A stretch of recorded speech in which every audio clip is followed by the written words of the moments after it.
Water ninja tigers, or did it get changed? Oh, that would explain why. I had turtles. Underwater ninja turtles? Yep. Yeah, that's not accurate. No, you definitely were on the wrong end of that password. Hey, at least I had Yeah. the T right.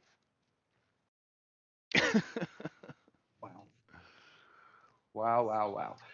Okay. I guess everybody let me know when you're fully logged in, and that's when I'll do my recap.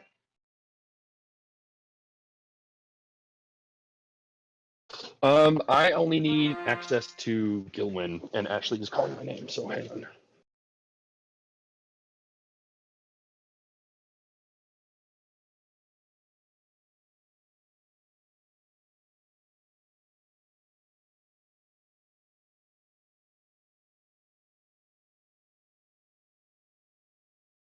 Hi, May. Do you remember Lady Katie?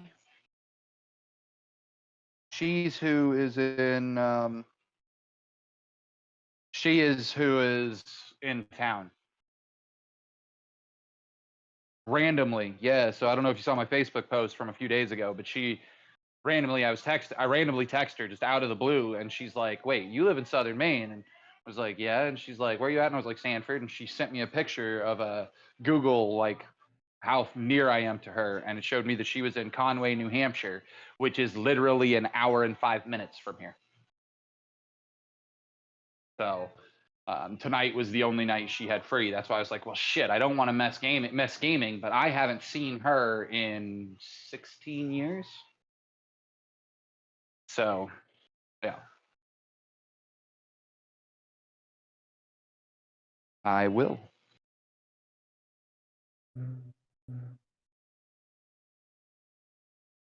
My dog is outside the house staring at me. My dog is using me as a pillow. Nice. Why are you staring at me, little man? I'm bored. I know, buddy. Sorry.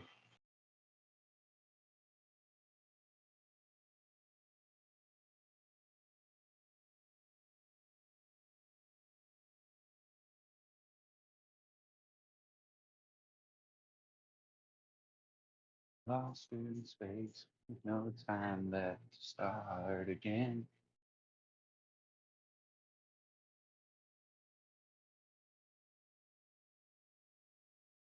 Oh man, my Tuesday group almost died. My every other Tuesday group, they almost died again. Twice now. Okay. Yeah, well, they finally got to hunt the sharks that they wanted to hunt. So I don't know if I mentioned that they fought some harpies, realized that harpies could speak common, so they were like, "Why are these harpies attacking us?" And spoke to them. And actually, I erased that they could speak common. One of the party members speaks Sylvan, so I made it so that the harpies could speak Sylvan because for flavor that made more sense to me as creatures of the wood.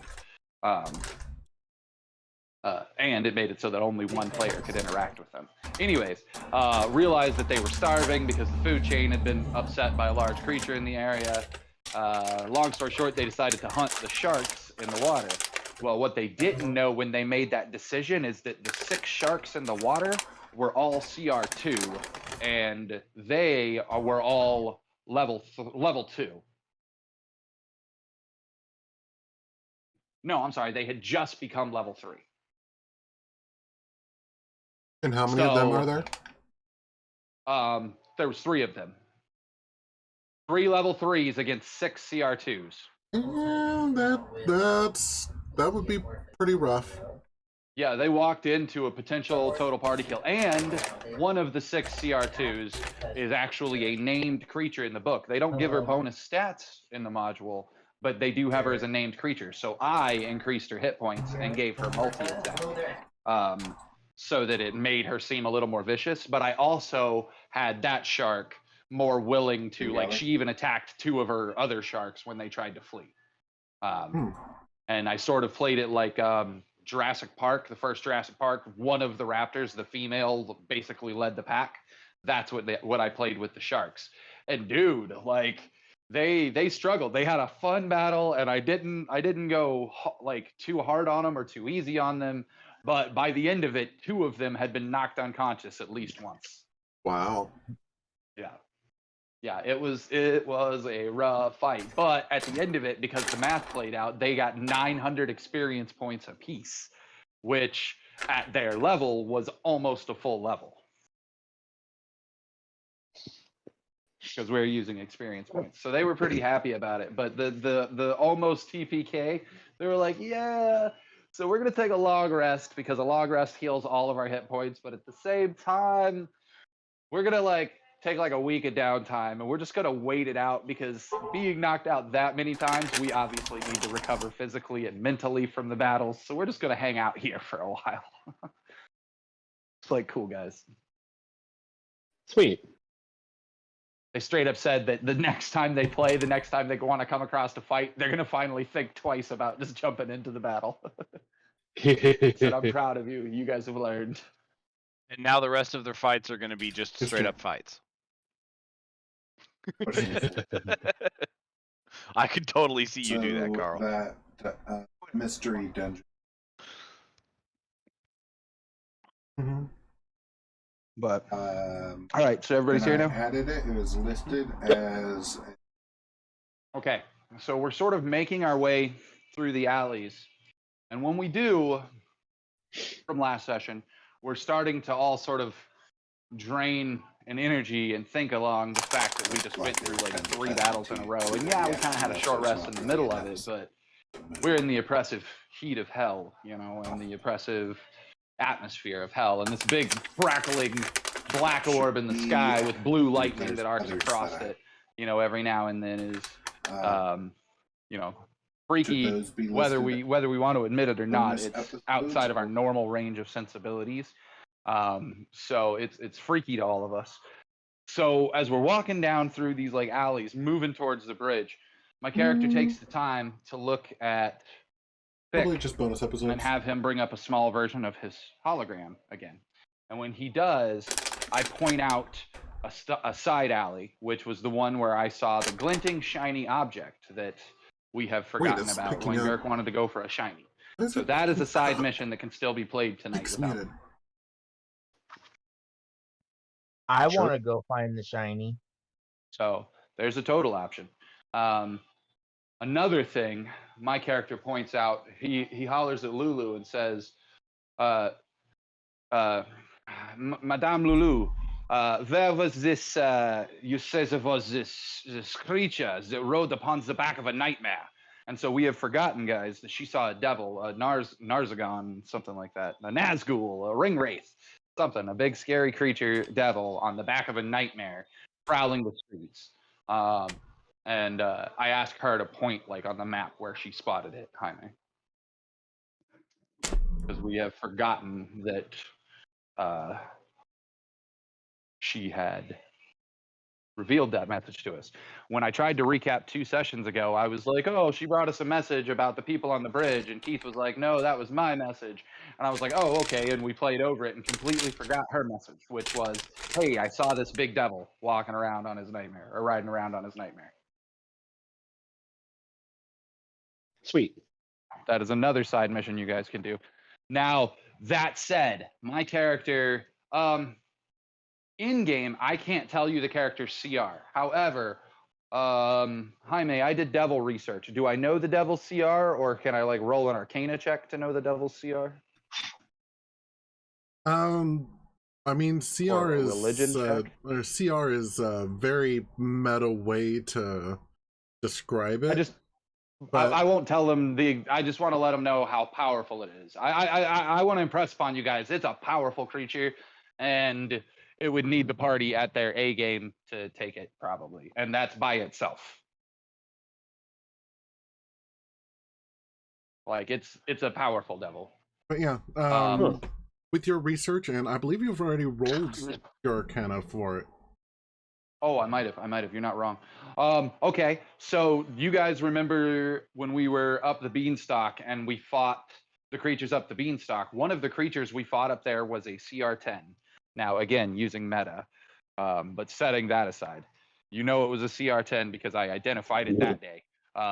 Whatever we fought, I don't remember if it was the Aboleth or if it was the giant. Whatever was a CR10.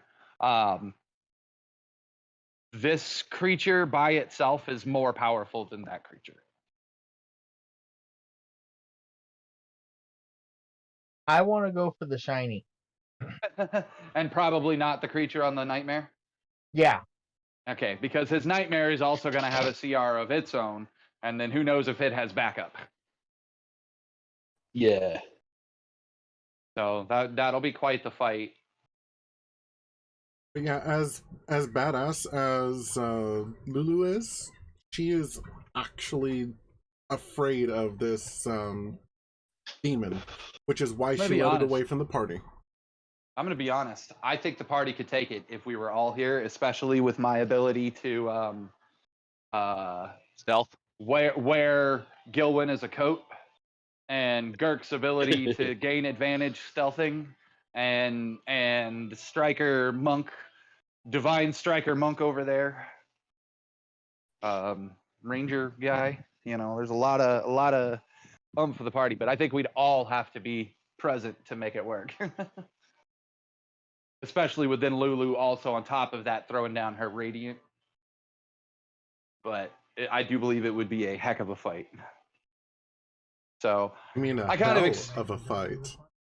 Bang. And- Now and there it- is also one other suggestion. So we have all been like talking about creating other members of the caravan. I want to basically run a side mission with everybody having a level 1 character, including Jaime, that is the party from the caravan. They're going out to, I don't know, save the citizen, or do an escort mission, or fight some random wandering monsters that have some loot, you know, but they're a level 1 party that we all play within the caravan. This would give Girk the chance to play his Crixus as a level 1. It would give me a chance to play my character, Irina, as a level 1. So I mean, that's Mana. something I would want to do. And then Jaime, he made Mana. There you go. So the only one that would have to make a level 1 character, or the only 2 people that would have to make a level 1 character, would be Jaime and Keith. And frankly, if Jaime wanted, he could play a higher level character that is, you know, has healing levels to be our healer that comes with us. I could just, well, yeah, I'd need to make one, because we actually had my artificer artillerist as level 6, right? In the group. I thought we had, but it doesn't have to be. Well, I had a different idea, so Okay, I can make I a can different whip idea. something up real quick if we want to do So that. if that's something you guys wanted to do, I would love to have, you know, a side party that's out running side missions on nights when members can't show up. We decide to run this party on a side mission, you know. And it's literally like Jaime can make so I once in person, when you do something like a wandering monster mission, you could literally write down 52 generic monsters that are assigned to decks of a playing card. And then shuffle the deck and pull the top one off. And that's the monster we fight in the streets today. Maybe if it's too low a level for what we are, you pull another card to give him backup or something, you know, shit like that. Like wandering monster side campaigns are really, really fun because they're an easy way for him to like hide loot for us to bring back to the caravan that our main characters could end up with. Yes. Carl, the only danger with that is I would hate to pull a level 1 rat on one card and a level 50 Tiamat on the next. But it could happen. That's the thing about playing with characters like these. They could end up like dying and you lose them from the caravan. And then because I want to run this as a side mission, we could totally, because it's Wandering Monsters, we could totally play it off these ones off of experience. And then if any characters die, a player has to make a brand new level 1 character that suddenly is going into battle with these other level 3 or 4s and having to be pulled along with them. I like it. And power up Cool. along with them. That could be fun. That'd be a lot of fun. There's one last thing I need to remind the party of, though. So I know we set ourselves on this time counter of the amount of children in hell that are dying every day. And that makes us want to be fast. Well, there's another thing that we have completely forgotten, guys. And do you guys remember there were 2 optional rules in hell that we had agreed to one on and said no to the other? Do you guys remember? Not that jumps out at me. No, I need to start writing shit down. Okay, well, the two optional rules in hell are this. Little man, stay inside. Yeah. The two optional rules in hell are this. One, slowly you have to make alignment check saves, basically, because your alignment will slowly just turn evil in hell. We said no to that rule because alignment is so ambiguous anyways. Being forced to turn evil is not really our thing. However, from a roleplay perspective, some of us have already started dipping towards evil, aka Girk, who's like, no, I could totally turn evil just to have as many of those coins as possible. Now he And then wants to Gilman's clear that kind of he evil wants to save side. the souls from the coins. But think about it. He's slowly turning evil so that he can hold more coins while he's under the idea of, I want to save the souls. Then he becomes evil and he's like, well, now I don't want to save the souls. Like, that's kind of the whole point of that dichotomy of the thing is like, he's got to save the souls before he turns so evil he can't. Before he turns so evil he chooses not to. So I like that we do that one from a roleplay perspective, but we had chosen no to the rule enforcement of it. Now, the rule we did agree to is every like hour or so in hell, plus every encounter or whatever you're in hell, you're supposed to make a save or gain a level of exhaustion. And after 6 levels of exhaustion, your character dies. Like, no save, you just die. Yeah, you have to take a long so- rest for each level of exhaustion. Yeah, and for each level of exhaustion, you have to take a long rest to clear it. So we can play that, since we agreed to that rule, we can play that against Jaime's timer of how many people are being killed off and slow down our trek through the city significantly because we're getting exhausted. We're being forced to take a rest. To that end, guys, we've had a lot of fights in a row, and while we did just take a short rest, I see our characters suddenly walking down this alley going, I don't feel like that short rest gave me as much of a rest as I thought it did. Those ghouls should have made us all feel a little bit more tired than we would have thought after a short rest, for being a first fight after a short rest. Now, that's me from a roleplay perspective, but to that end, at the end of last session, we did tell Jaime we wanted to rescind his rule about, or the game's rule about automatic short rest between sessions. With rescinding that rule and allowing levels of exhaustion, the game does become a little bit more of a horror survival slog through hell type game. So it's up to everybody as to how we want to take it. I personally want to go with what we originally decided, to apply the exhaustion rules. I It had depends on what totally kind of forgotten game about we that. want. It depends on what kind of game we want. Do we want the heroic comic book game that has peril that we ultimately We're really going to doesn't overcome. affect us? Yeah, or because we're the hero of the story, or do we want the A little bit Call of more Cthulhu realism. drive us mad? Well, I don't want the drive us mad, but I definitely want I want it to be a little darker than a lot of the lightheartedness we tend to throw at it. And I think one way to illustrate that is all of a sudden we're just like, fuck, I'm exhausted. And suddenly it's harder to recover, and we've just been running on adrenaline this whole time till now. Even last session, Cam said to the group, I really think we have a butt kicking coming our way. It's really easy to give us a butt kicking right now. Jaime could just be like, boom, you guys have your level of exhaustion. The first level of exhaustion is we take disadvantage on every roll we make. And then it's what, -5 for 2 levels? Yeah. And then it just gets harder and harder and harder. So you have to take long rests. This would force our characters to take a break and then give us a chance while we're taking our long rest or whatever, the other characters go off and run side missions. I'm working on it. I just got it. I got everything figured out. So I got it. I don't know how y'all feel about it, but that's things y'all can do since I'm not necessarily going to be here tonight. Sorry, Carl? I was just saying that's something that can be done so that since I'm not going to be here tonight. Yeah.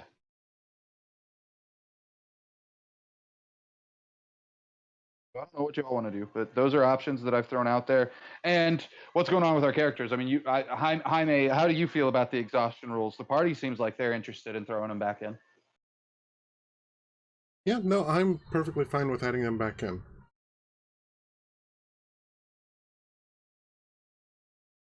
Hello? Yeah, I heard you. Yeah, we're here. Yep. Right, I was just making sure that I unmuted my mic because for a moment there, Oreo needed to ask me a question, so I didn't want that on the recording. But I think I forgot to mute it on OBS, so it's probably going to be on OBS anyway.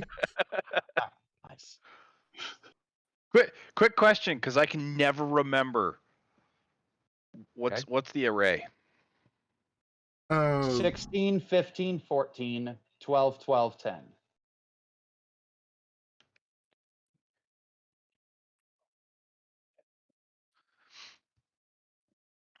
Yeah, I'm gonna try to. I mean, I guess I could have gone and looked at another different character, but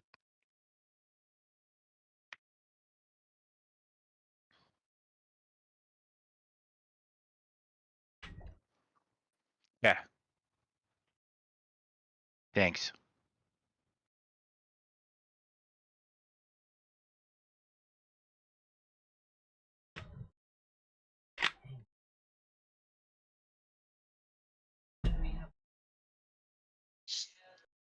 It sort of sounds like Keith's making his character. So I don't know what you guys want to do tonight. Like, help me out here. Nobody's really talking.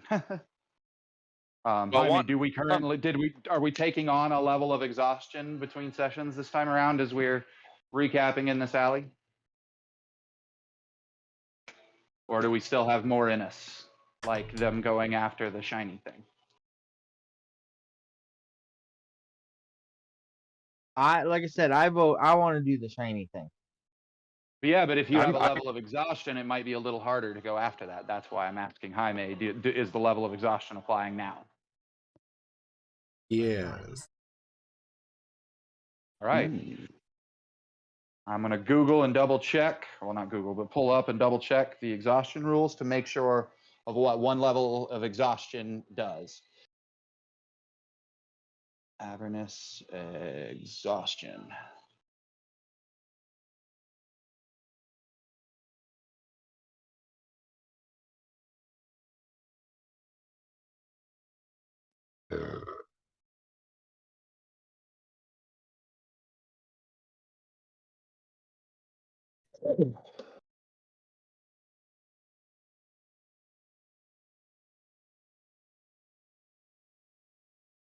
Better idea. D&D Beyond, because I have the DMG in my library. Open book. Oh, look at right here. I found it.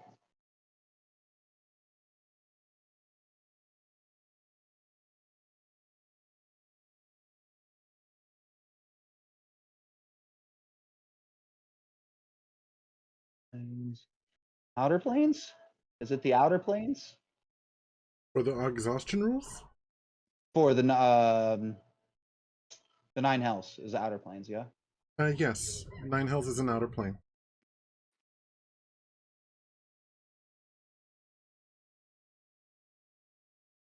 Exhaustion rules should be in either the Dungeon Master's Guide Yeah. or in the Player's Handbook. Yeah, but it tells you how they make their exhaustion check in the Outer Planes.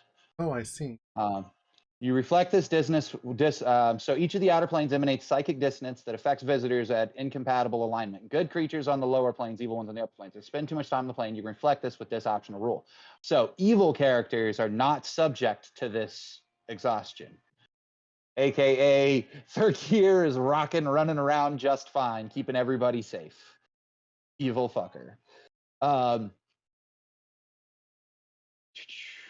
At the end of a long rest spent on the plane, a visitor makes a DC 10 Constitution saving throw on failed save, one level exhaustion.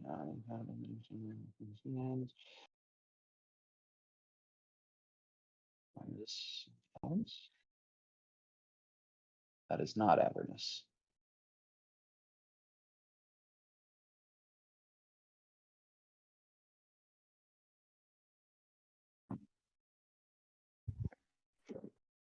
Well, it looks like it's a DC 10 Constitution saving throw. Let me double check the exhaustion rules, and then it's disadvantage on ability checks, on all ability checks. So I would still get my advantage for attacking. You could still get advantage to attacking, yes, even though technically an attack is an ability check. An ability check is not always an attack. That's up to Jaime, I think. No. Level 3 is specifically disadvantage on attack rolls. Okay. So with only one level, it would be disadvantage on ability checks. Which sucks for me because I'm an ability monkey. Monkey. So looks like we all got to make DC 10 Constitution saving checks just to start the game. I am currently without my laptop. Well, I have my laptop, but it does me no good because I can't see it. So this is going to have to be one of those nights where Jaime rolls for me.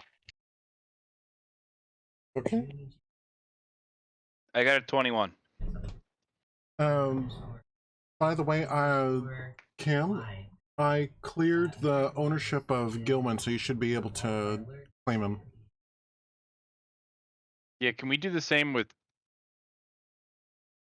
I got a 12, Druzzl? so I saved just barely. With whom am I doing the same of?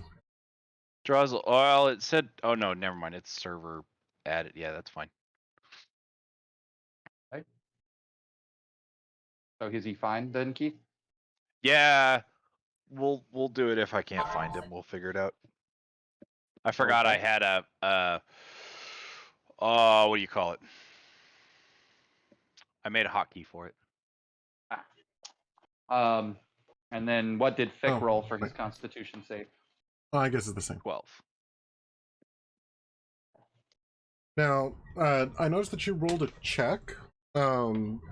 Checks are on the left, saves are on the right. It's the same bonus. Okay, just making sure. Okay. I just if it was a different bonus, I'd okay. That's yeah. I didn't. I goofed with Girk's character as well, but I noticed that he's not proficient in Constitution saves, so it doesn't matter. If it'd been Dex or Strength, I would have re-rolled. I'm glad I'm proficient, otherwise I'd have been boned. I rolled a 7 on my dice, but I have a +5 to my save. And what is the check for it? 10. 10. Okay, so the only one that is exhausted is Gilman. What did I mean, end up makes rolling? sense. Gilwin has spent a lot of fucking spell slots and shit, so him suddenly feeling drained would make a lot of sense. Fick rolled an 11 with a +1 that made it a 12. Ah, Nice. so Fick and I both barely squeaked in. Okay, well, Gilwin has a level of exhaustion, so do you guys want to take a rest to recover that level of exhaustion and also risk the rest of the party gaining levels of exhaustion at the end of that rest? Or do we want to go for the shiny first? And like I said, I'm probably leaving within half an hour to an hour. I vote for shiny. One person down is not bad odds for the entire party, and we risk running more people down if we wait. Okay. The numbers thing.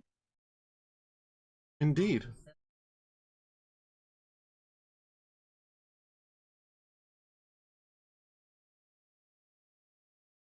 Right.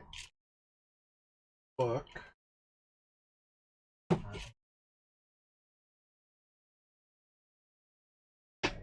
I had to move my books off my desk because the shelf that they were on my desk collapsed.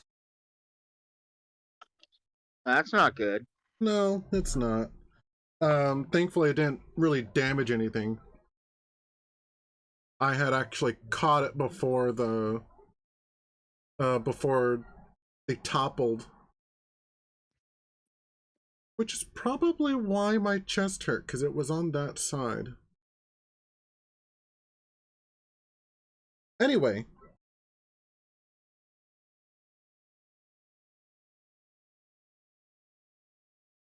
So, shh.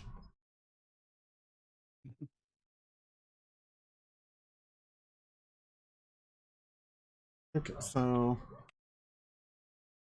I need to go ahead and grab maps for everyone.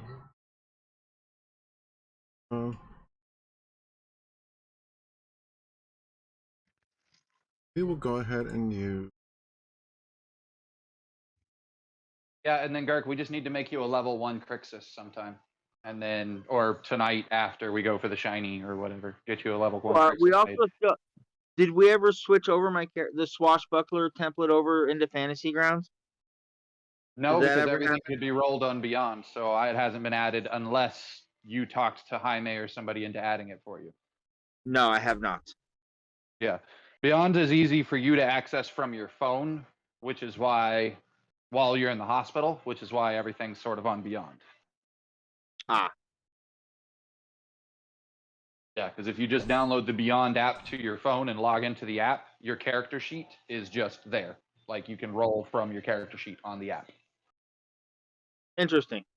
And Jaime can see your rolls directly from your character sheet on the app.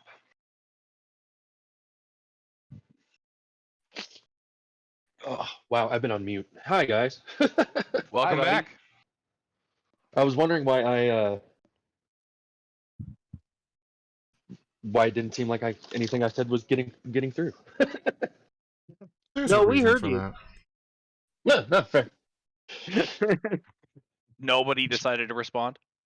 Yeah. Nobody I'm decided to respond to what, Keith? What? Who? What? Where? Huh? Chicken. Pizza. At least Girk and I both went to food at the same time. Dude, Keith. Yes. So in game, everybody has like normal rations. I have like 5-star gourmet rations. Nice. Of course you do. You're a god. Why would you have anything less? I also have poison. Exactly. No, that's just because he's a gnome. So nobody knows him? Nobody knows what? What's really funny is gnomes in D&D are really short and ugly. I look like Fabio. They're not ugly. So tall and ugly? Who said they're ugly? I did just like 30 seconds ago. Well, they're not. I think gnomes are cute. The pictures I've seen Uh, of the D&D gnomes, they're ugly little imps. No. I don't know what you're picturing, but gnomes are adorable. Rock gnomes might be a little weird, but D&D gnomes are just like they're like miniature elves. They're WoW Yes. gnomes. They're WoW gnomes and like the Santa's little helper elves. Huh. So they're adorable.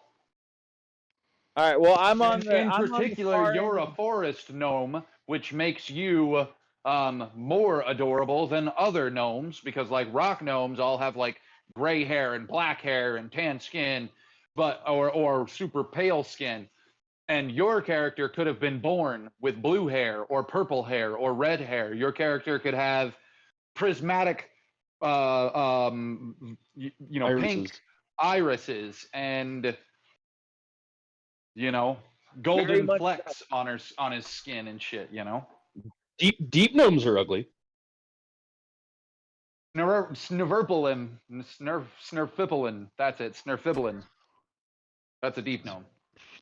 I'd have to look at it to try to repronounce that word. You did very good It's trying to either do that. Snurfiblin or Svernibblin or something. It's something weird. along those lines, yeah. Yeah, Ollie's a rock gnome, so I get real offended if you're gonna say gnomes are ugly because rock gnomes are normally ugly compared to other gnomes, and I'm like, bro, she's adorable. Don't start with me. So my new character, and I have to come up with a name. I've decided the backstory of it is that they were built by my other artificer while they were in hell. That's why they're Oh, level are you 1. playing a Warforged? Yeah. Oh, good. I did a he's going to be a warforged armor artificer, and then if he dies, I was going to do something silly like a centaur barbarian or something like that. Nice. Warforged Artificer armor. When he gets level 3, he's going to be able to summon armor from, like, it takes an action for him to activate it. Ooh, there's a turkey in my yard. Yeah, and it's That's going to neat. be like That's part a of big him. boy, too. And I'm going to try to That take was some the of most 80 thing ever. I'm going to try to There's take some of there's the a feats 30-pound turkey in my yard. Well, go get him. That's dinner tomorrow night. I know, right? Yeah. Little man, you're not allowed to go outside right now. That thing would eat you. Fuck yeah, it would. Good lord, if I went out there, that thing's head would probably be at chest level. It looks like an ostrich, dude. Jesus. That's Big insane. freaking turkey. We do turkey hunts here right around Thanksgiving. Like, turkeys are wild here right around Thanksgiving, so. But, anyways. That's when they're rutting, so, or when they breed or whatever turkeys do. So Gilwin, Fick suggests that we move on towards the shiny, despite you looking exhausted. Do you tell him you want to rest, or do you press on? He was already kind of voting for the rest situation, so he would suggest the rest, but go with the party. My character's gonna go with Fick. He's the boss, which means Keith gets the deciding vote, and well, technically Jaime's got a vote too, but because he's got a party member. Cirque is with us. Cirque is just going to happily go with whatever everyone else does. Yeah. I hate you all. You're gonna make us tie, aren't you? So what is it? It's basically 1-to-1 stay and go. No. It's 2-to-1. Two for going for the shiny. Oh, okay, because that's what I was leaning towards, is going for the shiny. Okay. Sorry, Gilwin. The reality is right now we're in weighing out the resources. You're the only one who's exhausted. Tomorrow, if we take a long rest, it risks everybody gaining a level exhaustion at the end of that long rest. Right. So, And you gaining another one. yeah, he'll auto clear. One long rest auto clears one level of exhaustion. So he'll auto clear it and then make a new check. Okay. Yeah, Basically, I would. Jaime's just at got to least- decide from here forward, outside of long rests, at Jaime's whim. If we're using resources too much, or a fight just was too much at a role-playing whim, he could just be like, no, you guys need to make that exhaustion check. You guys have had a lot going on, or you guys fought too many battles back to back, or whatever. He'll just be able to throw that exhaustion check at us. Like spending a whole year in one day game time? Yeah. Oh, good God. Yeah, that happened. A whole year out of game on one day in game. We did a lot in that one day. That was a long day. Wow. Dude, we led a riot across the streets of the city, attacked the Duchess's, the Duke's villa. We fought our way through the villa. We caused a beanstalk to erupt through the roof of the villa, opening into a parallel dimension in the sky where we had to go deal with sky giants and aboleths that they're at war with. Was Lucy in the sky? No, Lulu was in the Wizard's Tower over the. At that time, Lulu was on her own missions. I got your joke though. Good. Yeah, dude, we did a lot in that one night. I'm glad that there also weren't any diamonds involved. Keith, man, when the beanstalk happened, my character literally pulled a magic bean out of my bag of wondrous beans, the wondrous object magic beans, and I handed it to Gilwin. Gilwin used druidcraft on it, meaning he could just hatch the bean. So Wes was going to give him the option, like, you roll on it, it's a percentile, but he was going to be like, whatever you roll, you can choose that one or one above it or one below it, so that we show that you've got a chance to get whatever, a higher chance of getting it because you used druidcraft to influence it. And we're all like, cool, that's plan, awesome. So I hand him the magic bean. He shoves it into a suit of animated armor that's attacking us, just like reaches inside of its mask with druidcraft in the bean. And then he rolls the dice, and he rolls a nat 100 anyways, which grows a magic beanstalk out of the bean, out of the inside of the magic armor. I took damage from it too. It was fun. Armor. Yeah, we all did. Everybody that was standing near you got thrown backwards like 5 squares. I'm pretty sure I got blown through a wall out a window. That's fantastic.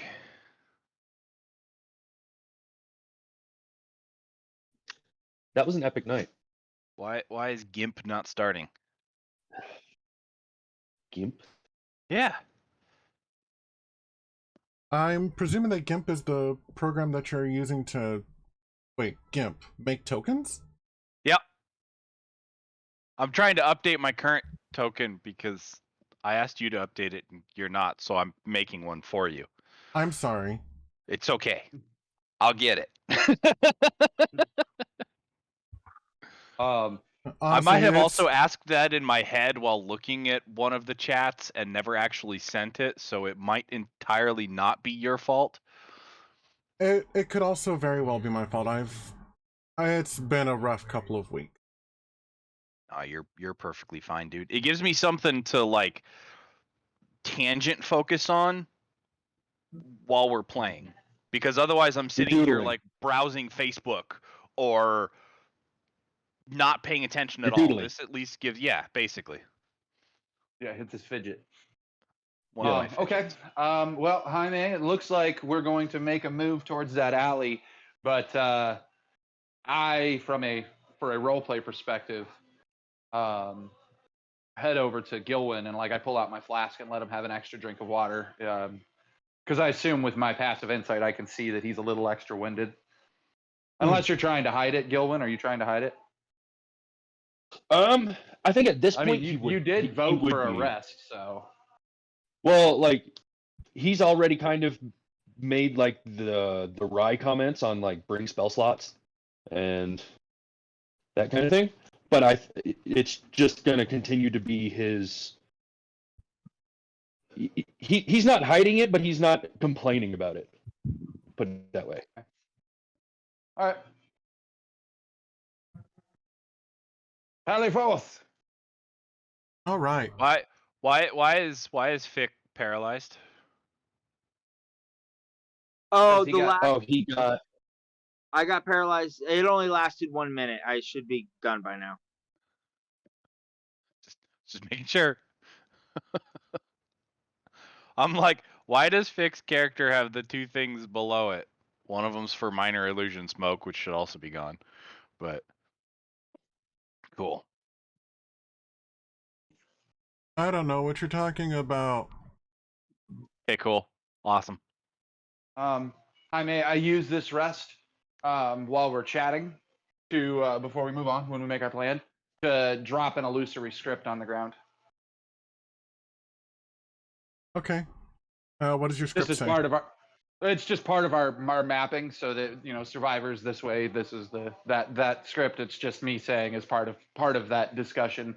I use that time because it takes me 10 minutes to do it because I do it as a ritual. Right. So basically, anytime we do a recap or something, if I mean, you can assume that I'm laying down a map marker, but if not, I just want to specify that I'm using this one to lay down a map marker for survivors. I love how it says that these are PNG images, and then they freaking try to download as JPEGs. When she does that, just leave her alone.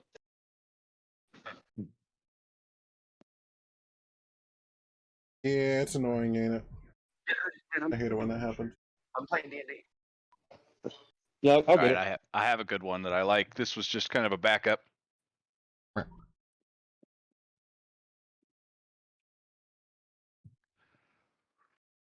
Next. I don't know what's Okay. going on because I'm not looking at a map because I don't think Keith has it streaming currently. No, but I can. Yeah, I mean, yeah, sure, if you want. I'm gonna stick around as long as I can, and if I'll duck out when I've got to.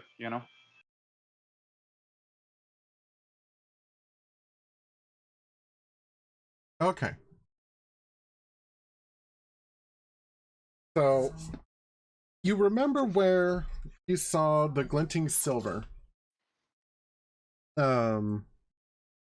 It takes you over to a cross street where you see a charred human corpse in the middle of the street, clutching. From this distance, it looks like a silvered longsword. Looks we like a need what? that. A silvered Silvered longsword. longsword. Oh, that sounds fun.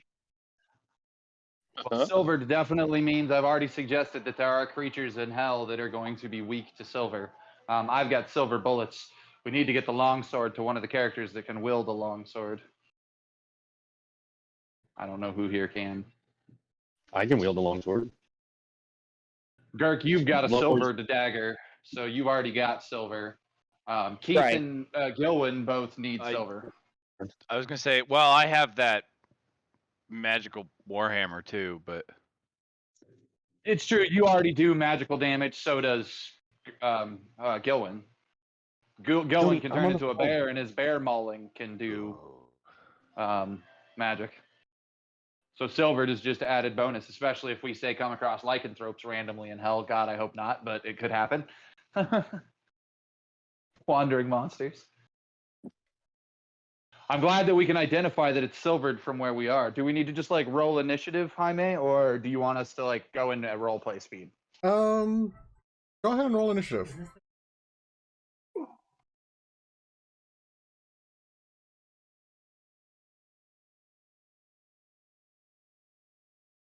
eight. Yay!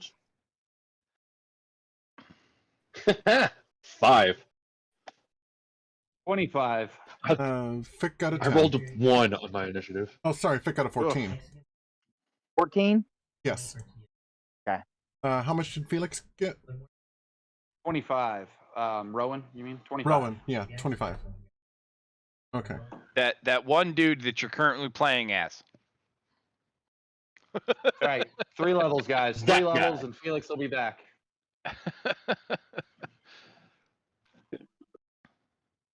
That That way I can start calling Felix Rowan. I can then do. you're gonna be like, so Tallyman gets to. I mean. Yeah, I can wield martial weapons. So I could So wield you're a seeing it and silver you're sword. thinking, hey, I'm gonna go grab that. Well, I'm thinking it Gilwin's could looking be at it, useful. thinking, hey, I could grab that. Yeah. We're probably all thinking, You know- hey, that could be extremely useful. I'm I want thinking to be that clear. My character's actively thinking it could be who it could be extremely useful for besides myself because I have something with silver already, and my character is of that mindset right now to give it to somebody else. and fixed mindset is, ooh, that's pretty. I could sell it for a lot. Yeah. And Dylan's mindset isn't covetous. Like, Am I first? do you need this? Yeah, you're first, Carl. Looks Oh, like I'm yeah. first. Okay. I'm gonna start slowly moving forward. So I'm gonna move like 3 squares, like straight forward, and then stop.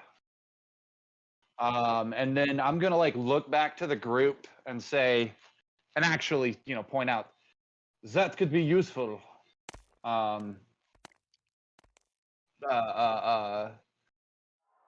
Don't you think? Oh, I don't even know if Cirque has a weapon he can use. I mean, he has magic spells, but who knows if he has a magic weapon or a silver weapon he can use. But I say, that could be useful to any one of you that does not have a weapon. As I said, the silvered weapons give advantage against several of these dark creatures.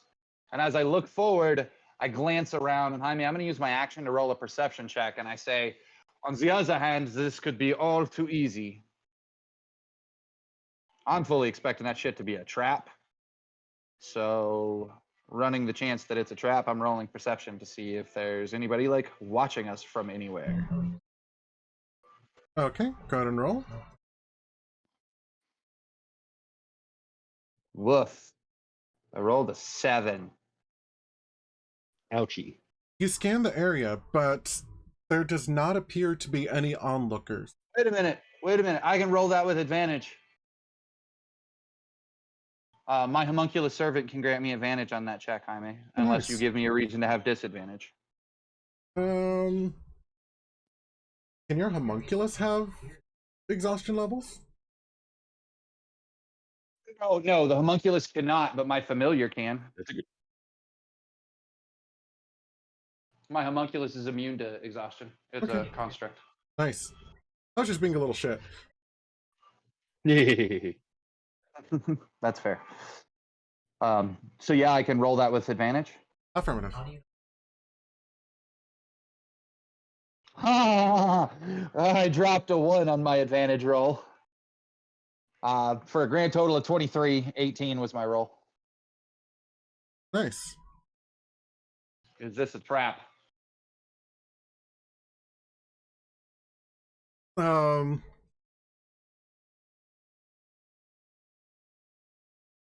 So you scan through the buildings, the rooftops, the alleyways, the streets that lead to this.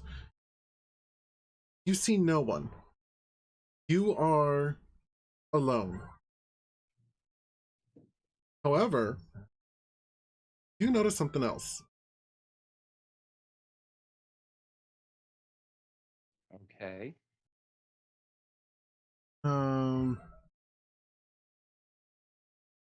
One moment, messaging. Gotcha. For flavor, I don't notice whatever it is I notice. My homunculus servant does and points it out to me. The way it points it out to me is, remember, I'm wearing my servant as a mask. So the analytics, basically it's a sensor that pans over and highlights whatever it is that it sees. You just get a little blip and you look up.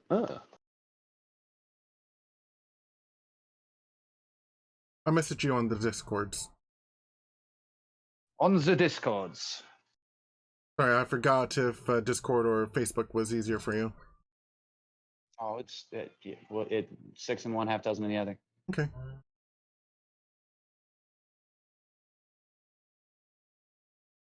Between the bricks, around the body? In the street. So the whole street itself? Like this whole intersection. Am I standing in it? No. Okay, that's a little nerve-wracking. Oh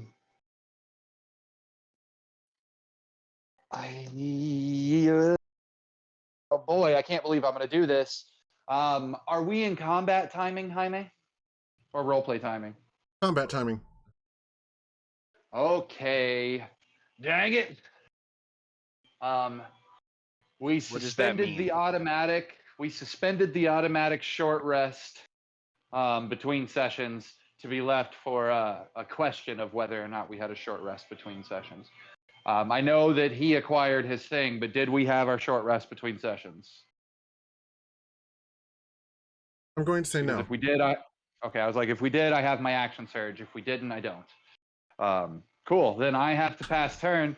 But as I pass turn, let me see. I got to reopen the stream to see who's next after me. Who's after me in initiative, guys? Let's see. After you in the initiative. I believe it's Fick, and then Lulu, and then me, and then Gillen.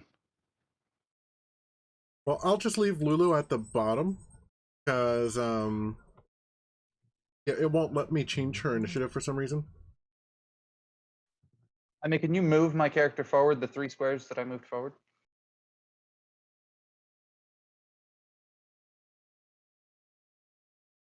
Ichigo! I'm gonna ask this out loud. Is it that like gray semicircle or circle that's like half sort of visible in the squares? I don't know if you noticed, but in the center of that intersection, there's like a big circle.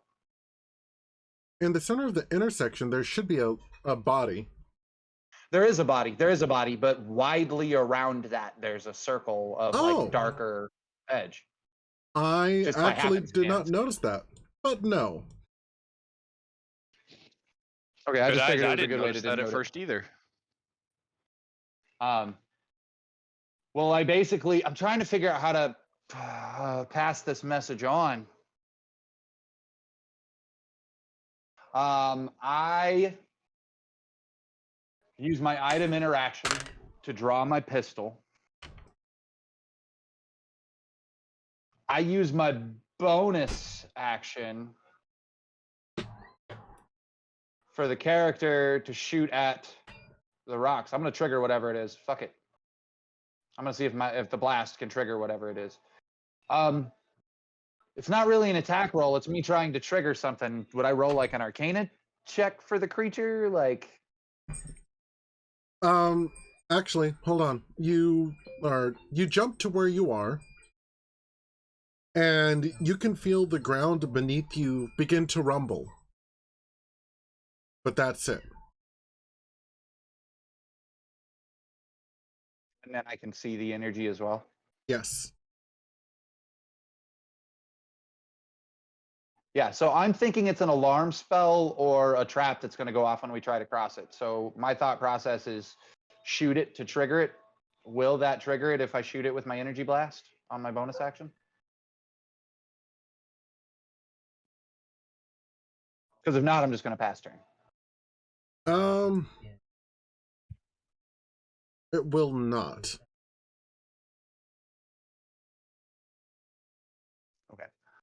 Then I just kind of like look back at the group and gesture with my gun, like use the gun to like gesture for them to move forward. I don't really say anything.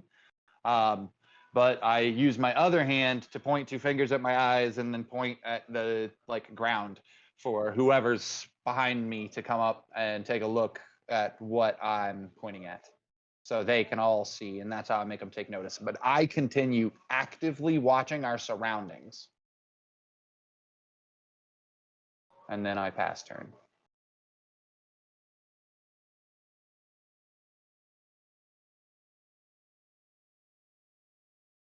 Okay. Which makes it a fixed turn. Vic. I'm kind of just staying back and watching what's going on, and with disposition of the sword. If no one goes for it, I'm gonna take it and hoard that motherfucker. Well, that's fine, but there's something going on in front of me that I'm trying to get somebody to come look at. Oh, well, then I'll come I look just at it. gestured to the group, hey, come look at this. What's my? Can you roll a perception for me? Yes. Where you're at as your action for the Yes. turn, Kirk? Yes.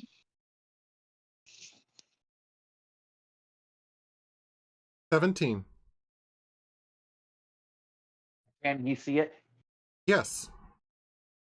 So the middle of the intersection, there's light coming up from beneath the stones. Light, I'm like gonna energy coming up from beneath the stones. I'm gonna try and break up the stone and lift it up all over that spot.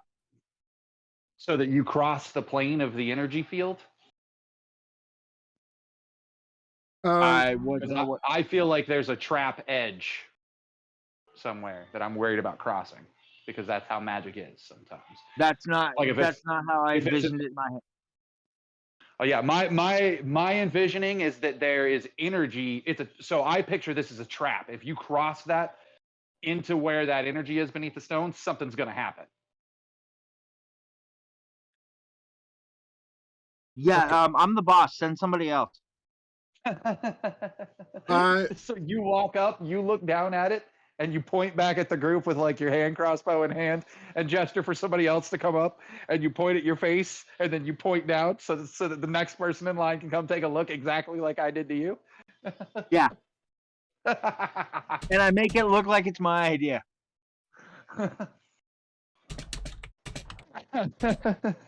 That's beautiful. I guess, can you move his character up next to mine?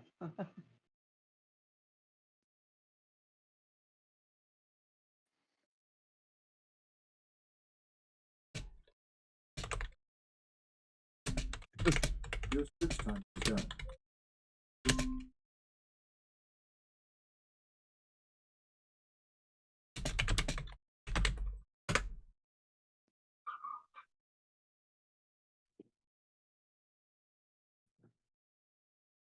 And when you walk up by me, Girk, you feel the ground sort of rumbling. Okay.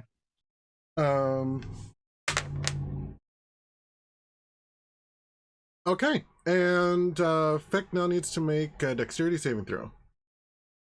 A what? A what saving throw? Dexterity. Dexterity. Oh, well, at least I'm good at that. He saved. You got a 19. What's he saving throw against?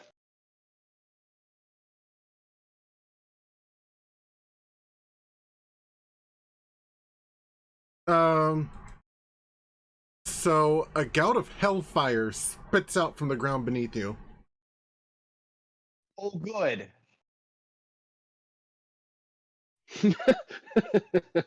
Wonderful. Because things weren't Out of interesting game, enough. is for the people. hellfire the same color as the light that's coming from beneath the rocks? Yes. Oh, good.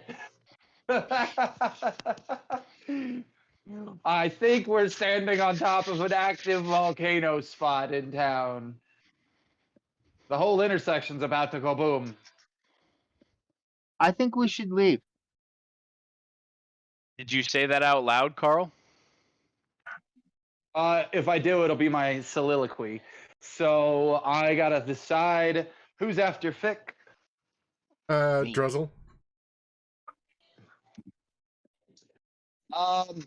Gout of Hellfire shoots up behind Girk. Girk succeeded on dodging the Gout of Hellfire. Girk, do you say, you just said something. Are you in mask right now? Do you talk? I'm in mass. There's no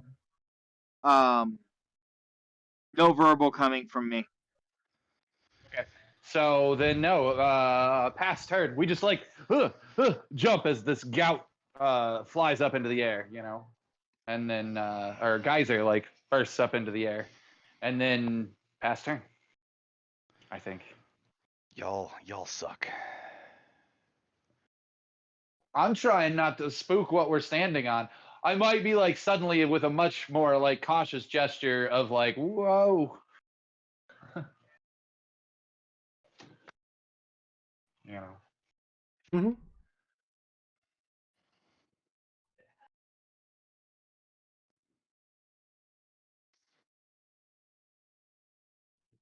But I mean, I'm who at- helps? You saw the geyser, Keith. I know. I'm at 35. I'm trying to see if I can do something or not.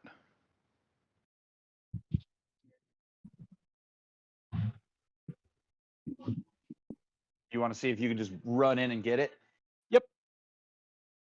Can't I spend Yeah, a I key have a- point to double my? Yeah, you could spend a key point to use a bonus action to move. Oh, so I could actually. That's what I thought. That's called Step of the So Wind, you right? can, yeah, you can, yeah, and you basically get to double move the way Girk does. Bonus action move and normal move, and then you can use your action to draw the sword. I don't think I has that. Go to your character. Oh, you're on it. Yeah. Go to. Path of the Kensi, E- deflect missiles, way of the Kensi, key fueled attack, unarmored movement, and key. Oh, it's part of key. Okay. Yeah, it's part of key. I was just like, where's the key at? I don't see it. Yeah, it was further up. Okay, Oh. so it's 50 for me to go all the way over here. And I have a base movement speed of 35 because of unarmored movement. So So your um, free item interaction of the turn can be used to draw the sword. You can have 3 moves for a grand total of 70, 105. yeah, which would very easily get me there and back. I mean, I could do just step of the Or wind to run get there you and back. straight across the intersection. Oh, that's actually, I think, a better idea. Yeah, I like that one better. If we have to, we can come Don't look find you. back. Watch the ground collapse behind you. I know, right? All right, so step of the wind. I'm So going. we just see you take like a martial arts stance really quick and take a deep breath before you run. Well, let's see here. So 35, Describe it for us, Muckman. 30, Dwarven 30 Muckman. 35 times 2 is 70, right? Yeah. And I said it was 50 to get there and back. Yep. No, you said 50 to get there, I thought. Yeah. Okay. So yeah, I'd have to dash too. So, you guys literally see, I don't even know how to describe it very well. Kind of like how the which flash do I want to use, Carl? Wally. Barry? That like, well, I meant which Now Barry, we've confused but, him. you know, 'Cause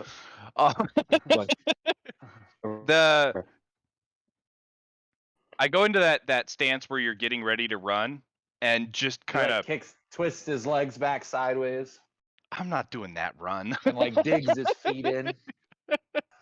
But yeah, so I'm going to run all the way to the corpse, use 50 feet to get there, and I'm in 105. Grab Using the key sword. energy to do it. Yep. No, I don't want the body. I want me, please.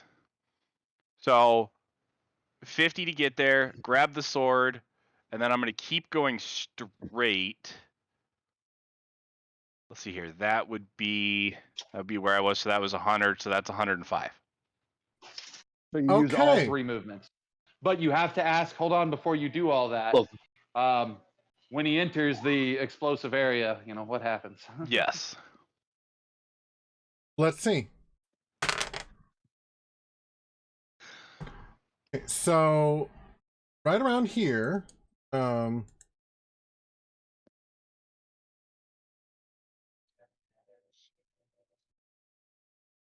Hellfire Spout, I need you to make a dexterity save.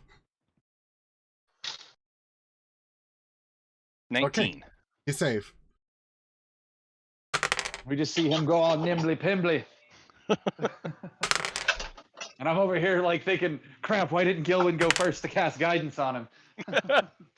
Okay, around here. Let's see.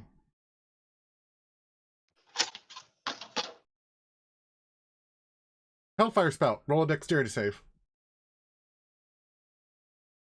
I don't know if he has one, but I want to petition for Keith to get a inspiration point from this. This is a very monk thing to do. Plus, he decided to roleplay with throwing in the whole I use the flash dig my heel in before I run thing. And I'm going to use my current inspiration point to re-roll that 10 on a dexterity save, unless the 10 was a save. Or do I not get to know that? You don't get to know that. Sweet. I don't feel comfortable with the 10. So we're going to go with an 18 instead. Okay, you save. Watch the next one. The next time I roll a 1. Okay. Oh, by the way, Here. I second Carl's nomination for inspiration. Go ahead and make a Oh, excellent. I need you to make another dexterity save. Oh, hey, look! Oh, no. I rolled a 1 for a grand total of 7.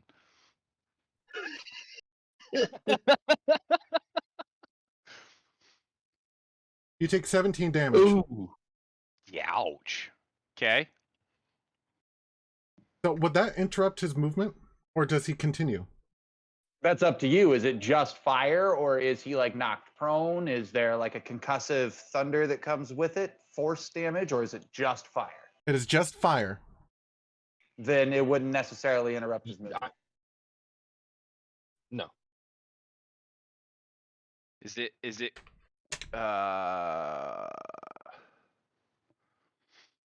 no, we can keep going. Okay. Next step.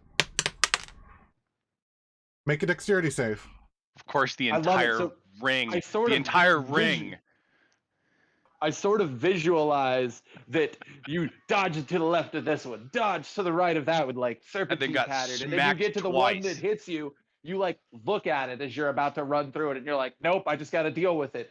Gust through the flames. Ow! Ow! Ow! Ow! Gust through the flames. Ow! Yep. What the second one hit for? 15 Oh, is he damage. unconscious? Not yet. That's 32 total. Yep. Are you I gonna have continue? 54 max. Yeah. Okay. Next spot. Roll a dexterity saving throw. Woohoo! Oh God! No! All right, I'm gonna go cut my pizza while the damage is rolled.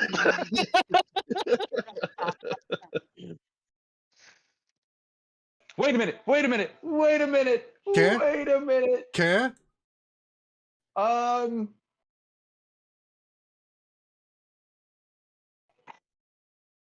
Ah! The suspense is killing me. All right. He's gonna resist some of that last damage he took. Oh, the So give me 15? one moment. Yeah, I can help him resist that as a reaction on my turn or off turn. This is great. I'm so glad I decided to do this. I'm a little surprised that you just went gung-ho on it. But I'm not. This is all kind of very marvelous, honestly. Not at all. Not at all surprised. Nope. I can spend a psionic energy die to make it reduce by a d6 plus 4 Oh. or 8. He can resist 8 of it or ignore 8 of it. I now have 1 psionic energy point left. Okay, so 32 minus 8, that's 24. Yep. Cool. Your wounds have been adjusted. So I'm currently here, right? We're about to roll the damage on that one. Yes, we're about to I roll put the an damage X on that for one. where I'm going. That I'll erase later. You take 12 damage. Sweet. I'm at 36. We're now at the sword, and I'm going to pick it up Okay. using my free interaction. Now the question is, do I continue and use a dash, or do I use the action to throw the sword?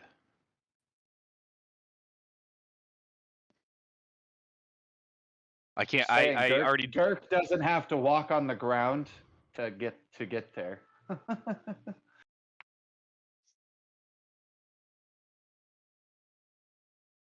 I have another question. Not Dirk that can I might fly. notice it, but where these have erupted, are they now like spots of magma or lava, or have they like? Are they recooling into rock?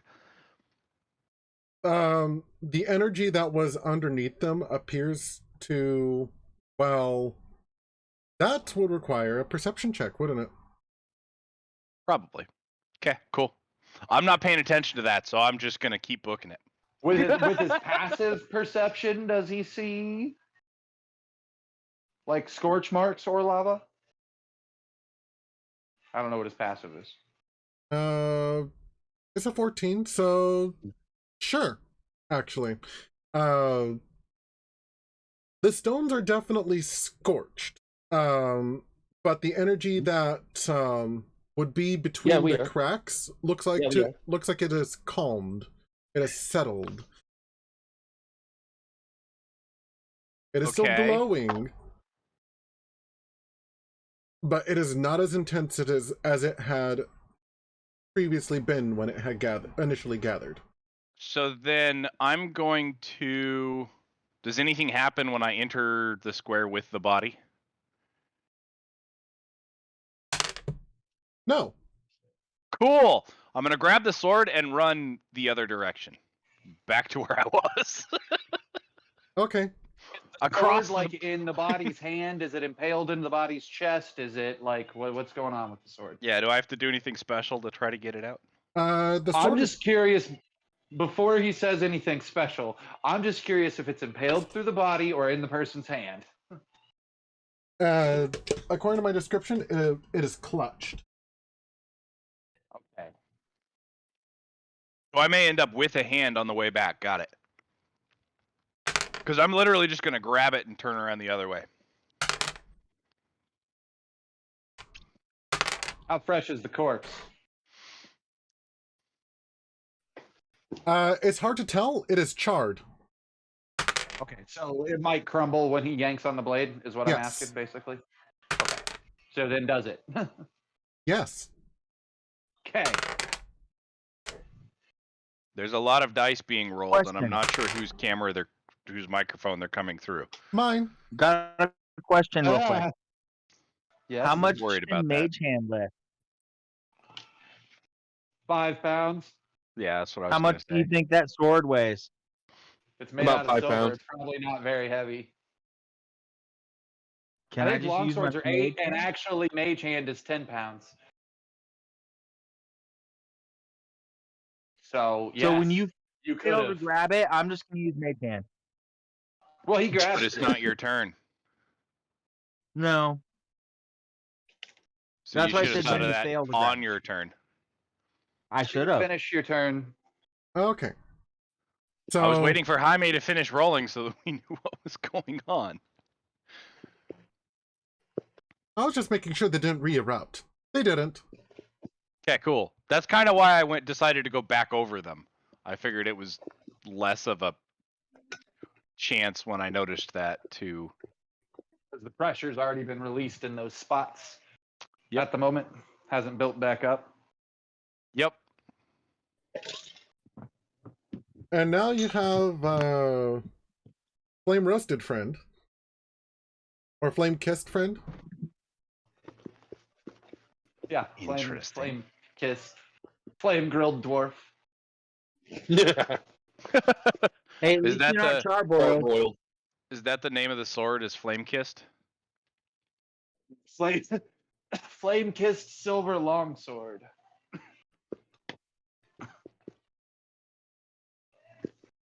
For all I know, that's what it is. But yeah, like I stumble back out like singed and charred and What shape is Basically his come beard? back and Didn't go, he roll a couple? He rolled a "Ow." couple of nat ones, didn't he? Yes. Yeah. 2 of them. yeah. Yep. Yeah. So what state is his body hair in? He's a dwarf. I have to ask. Keith, feel free to be like, nothing has happened to my body hair. It's my body hair. I'm uncomfortable with you guys affecting it this way. Feel free. But frankly, as a player, you could also revel in it. So beard I should be have on to point. ask, is he singed? Is the hair gone?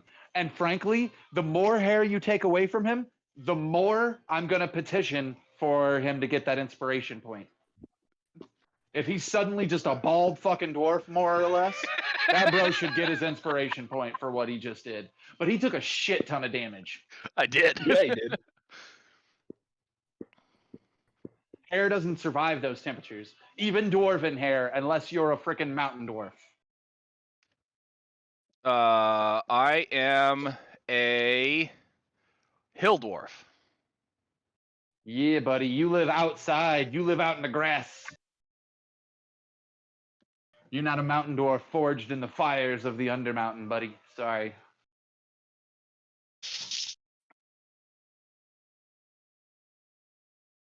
If I use heal light wounds on him, would his hair grow back in a funky color because of my godly dwarf or gnomish You're- stuff? Yeah. Your Like, gnomish can I have influence him on grow curing back- him. Well, wait. Yeah, Let's see if Jaime says he lost hair or not. First of all, All right. would you be opposed to me saying that you lost hair? I don't know. I kind of have this image of this bright red beard kind of at least having like a channel chewed out of it. So if it helps, Keith, dwarves can grow an entire beard in 30 days.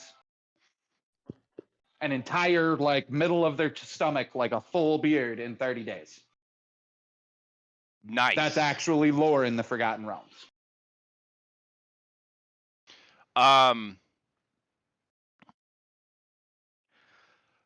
Yeah, I'd be okay with it.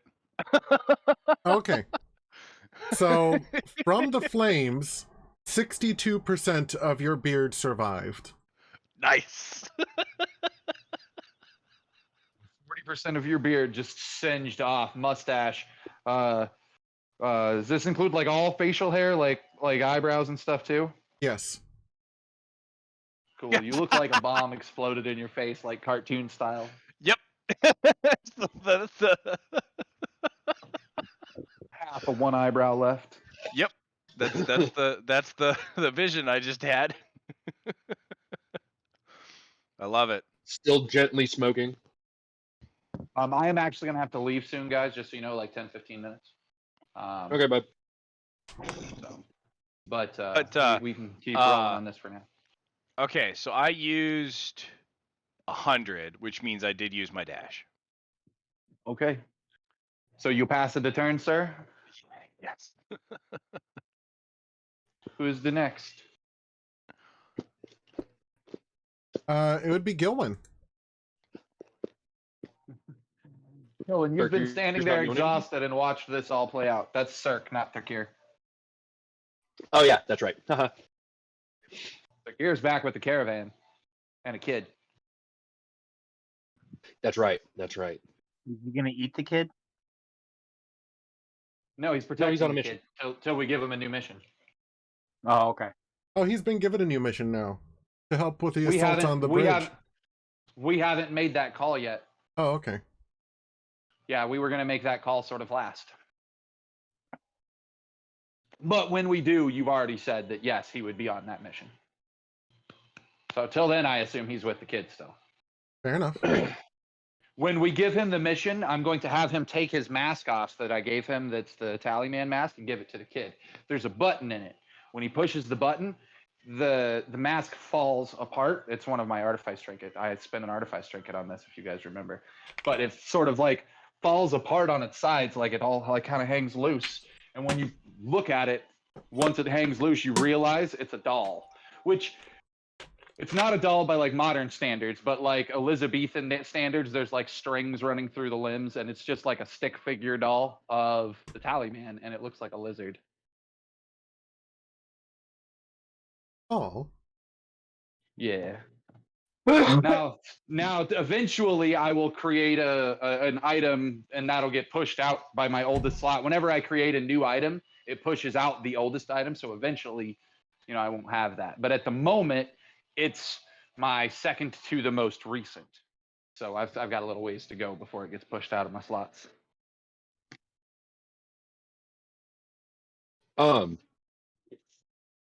Remind me. My the spell modifier is just my wisdom Hey, modifier. wait, can I get an inspiration for that, Jaime? Sure.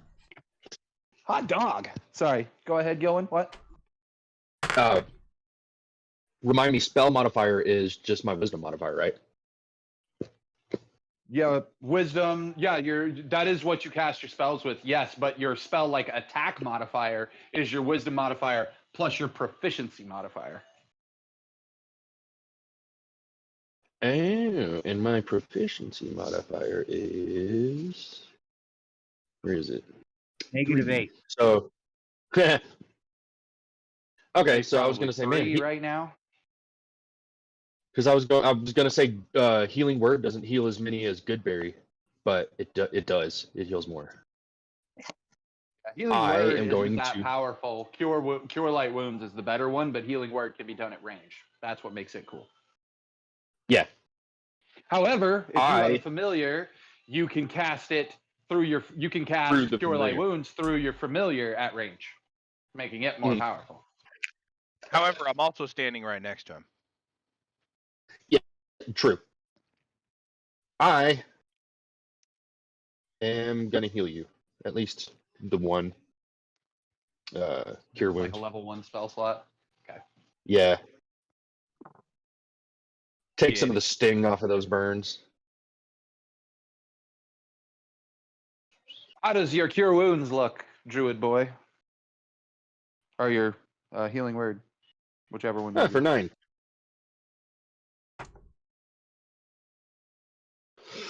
That's a good one. I don't know.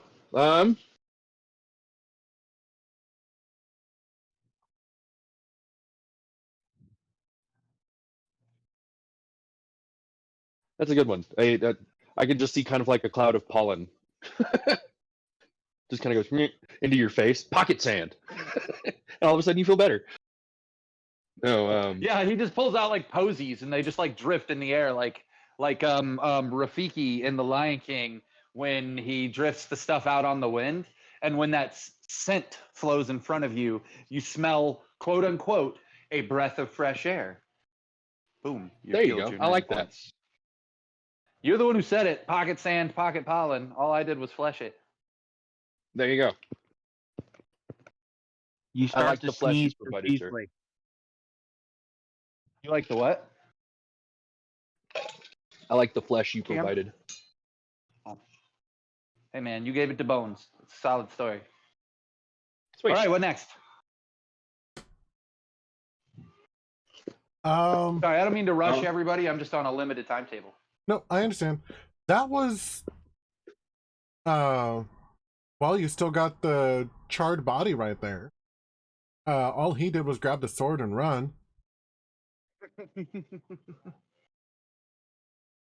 But you're more than welcome to either try and investigate the body or leave well enough alone and relish in the fact that you got the sword. I finally use my soliloquy right now.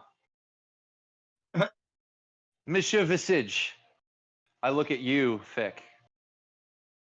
Might I borrow that bumbershoot of yours? And I ask that as my soliloquy. I hand it to you. Oh, can he hand it to me as a soliloquy? I'll say you can hand it to him. Or one another. Okay. All right. When it comes back to my turn, I'm going to go over there and roll investigate from the air above the body. Okay. Because that's my super skill.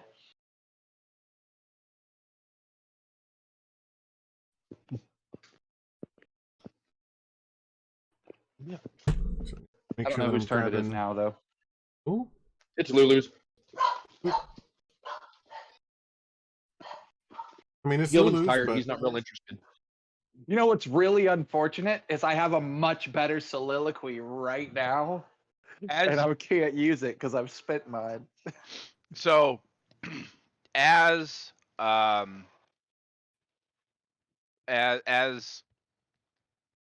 Rowan floats up in the air and flies out, you're gonna hear the dwarf go, "You mean you could fly this whole time?" Just kind of like sit down. Fix face, because you know he doesn't talk. He just has the anime minor illusions on his mask. Just total sheepish, like, yeah, and Like you didn't ask. I just imagine a shrug, honestly. Yeah. Here, I'll get it for you. Okay, what did you roll for your investigate? Oh, I haven't rolled it yet because I was waiting for my turn to do it. Sorry, yeah, I passed Lulu to make it your turn. Oh, at the start of my turn, I say to Cirque, "Hi, my friend. They said that you are gifted in your own ways. Are you not?" And I'm looking at how things are hot, and I'm trying to inflect to him. Don't you work with ice magic?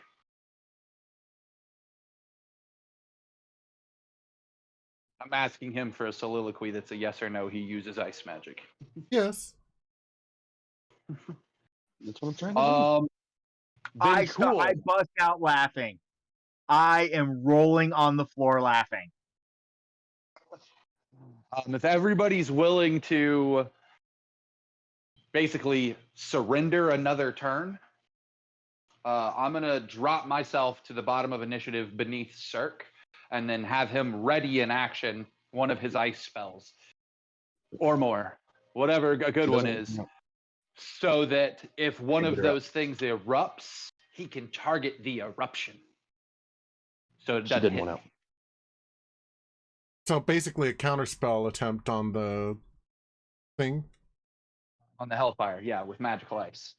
My Okay. character's a Knight of the Weave. This guy is a wizard from my perspective, right? That's what I think he is. I hate witches, but he's a wizard, correct? Yes. Yeah, okay. My character doesn't have a problem with wizards. Remember, I'm a wizard. I'm a wizard apprentice to Mordenkainen. So that's my exact thought process is this motherfucker can counterspell. I'm not racist against him or bigoted against him. He's a wizard. I just assume he can do the job. Oh my God, I'm one of those wizards, guys. I'm one of those wizards that just assumes everybody else is shitty because they're not wizards. Now I know.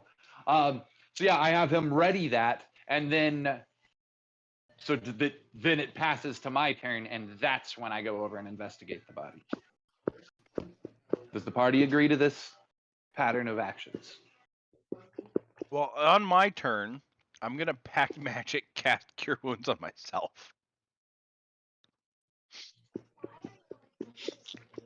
Nice. All right. How do I? In fact, I can figure out how to target I can spend if the party agrees to this plan, I will actually spend my action on Cure Light Woundsing you as well this turn. Run me through it one more time, Carl. The plan or what I'm about to do. What you're about to do. So right now, I'm gonna cast Cure Wounds on him before dropping myself in the initiative.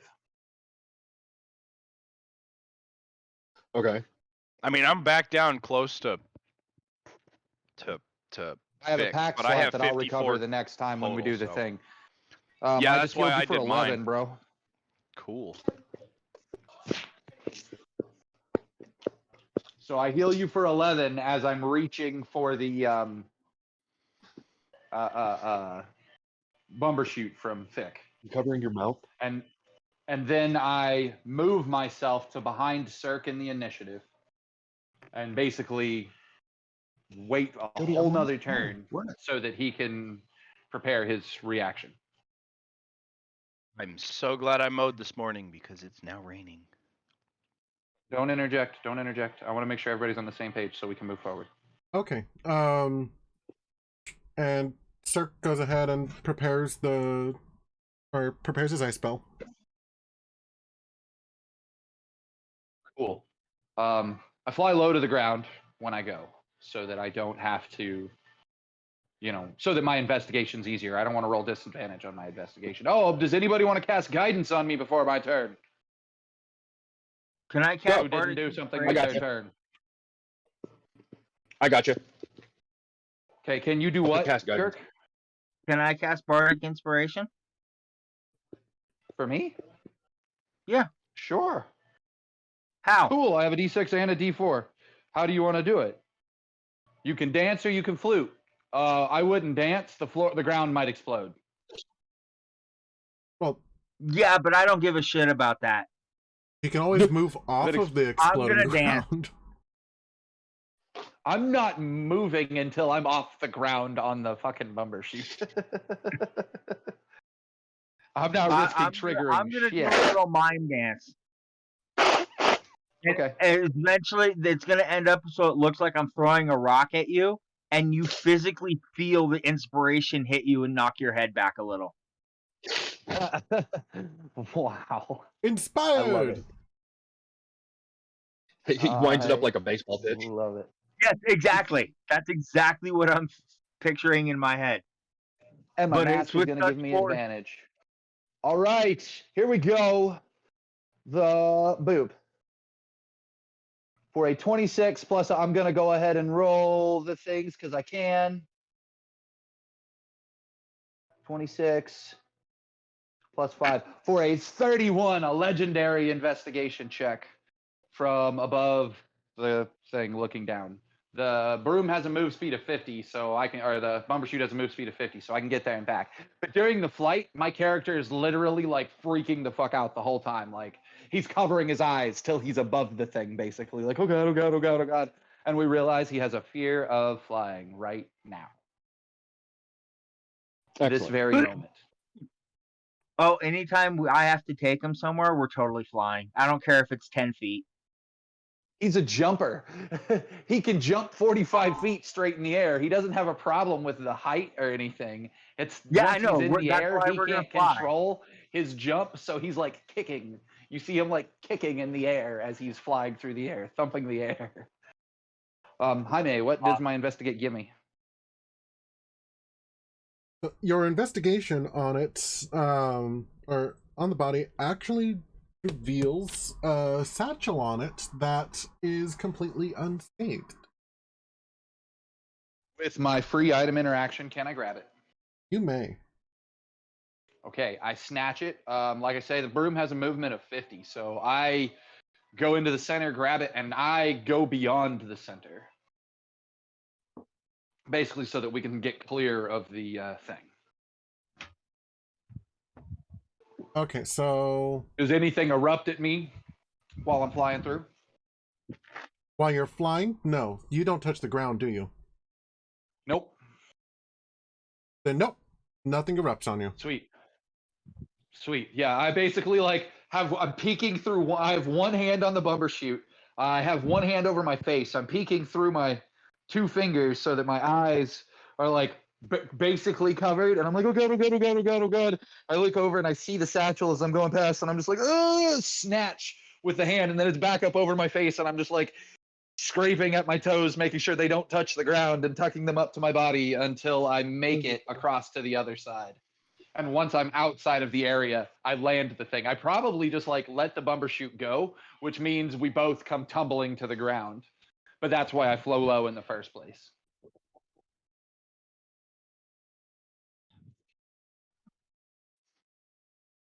And then I pass turn. And then unfortunately, guys, I think I have to go. So basically, I spend the rest of this session traumatized. And Jaime, what's in the satchel before I go? Within the satchel there is a potion, as well as as well as 4 rings. Okay.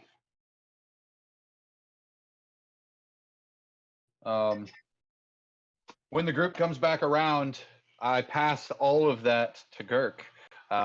If we are able to get a short rest at any point, I try to identify things because I can identify.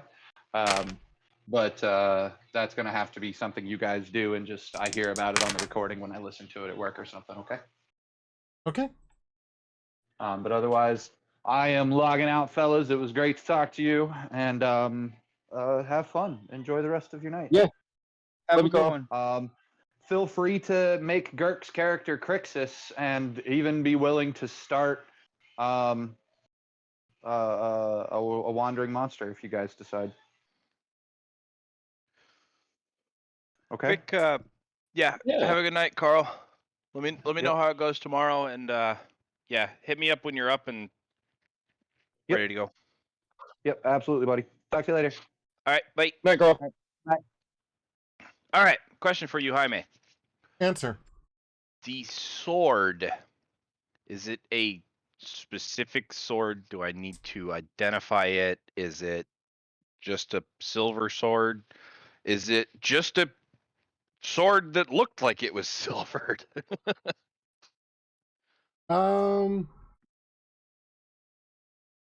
What can you do to help you identify it?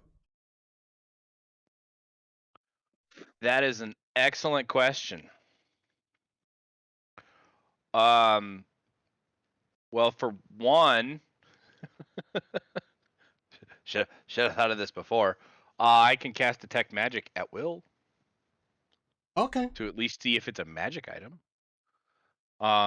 For 2, I would have to roll an Arcana check to see if I could try to identify it. Money to go. That was weird. Which I'm probably epically, utterly going to fail in, but I can at least see if it's magical. Okay.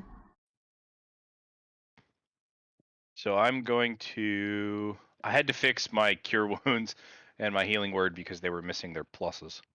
But let's cast detect magic. And what, besides what's currently on people, because I know there's going to be magical stuff there, is the sword magical? Do I see anything else within 30 feet that's magical? Yes, the sword does appear to have a magical property. But as well, the rings that are in, or well, rather, Yeah, the satchel. So he said he kept flying, so he's like way over there. Oh, okay. Well, he also said that he gave the satchel to Fick. Yeah, but Fick, did you go with Rowan? No. So Rowan No. would have come back. Okay.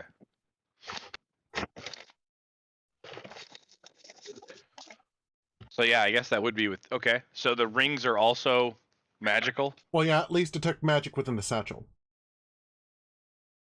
Can I see how many signatures are in the satchel that are magical? I don't know. Or are they close enough together that I can just detect a magic aura? I don't know. Hey, all right. So now we're gonna role play.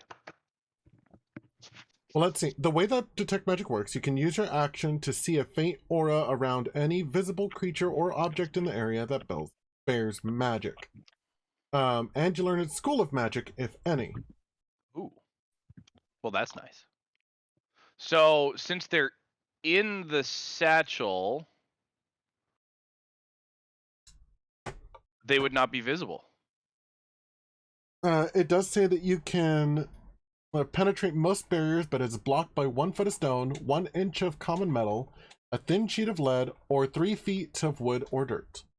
So then the satchel, I'd go right through. Okay, cool. So I would be able to see how many signatures are in there, unless they're literally like all on top of each other, and it's just a jumbled mess, and I can't see. Well, it's a jumbled mess. So you see a lumpy 1 in the satchel. Cool.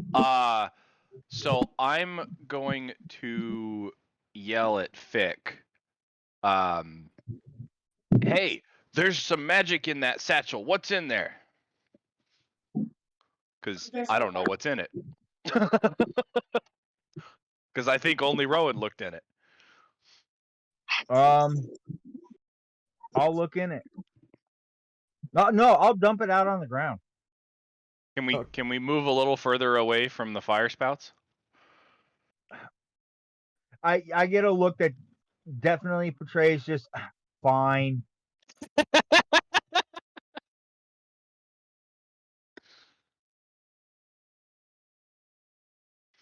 Okay, we'll just assume that everyone is in relative safety. Okay, cool. We just kind of back off from the area a little bit, and Yeah, then sit down and try to see what's going on. yeah. Then I'll dump the satchel out on the ground.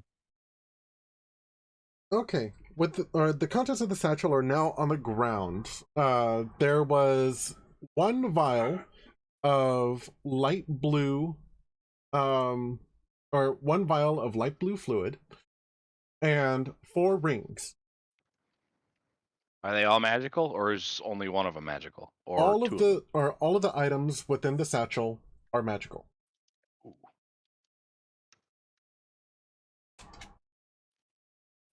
Do I have identify? I would have to look at your character sheet on Beyond. One moment. Yeah, I think I'm missing stuff in between the 2 sheets. It happens, sadly.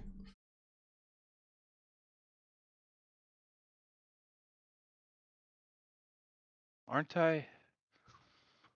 Grr. Da, da, da.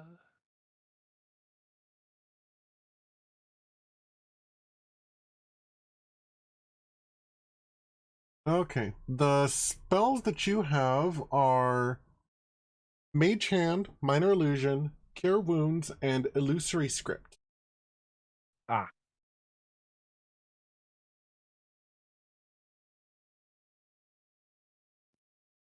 I think I used to have identify.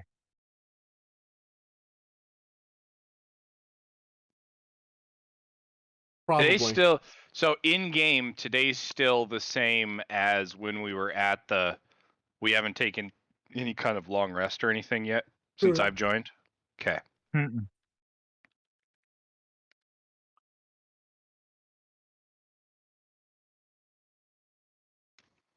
Actually, did I give Cirque an identify spell?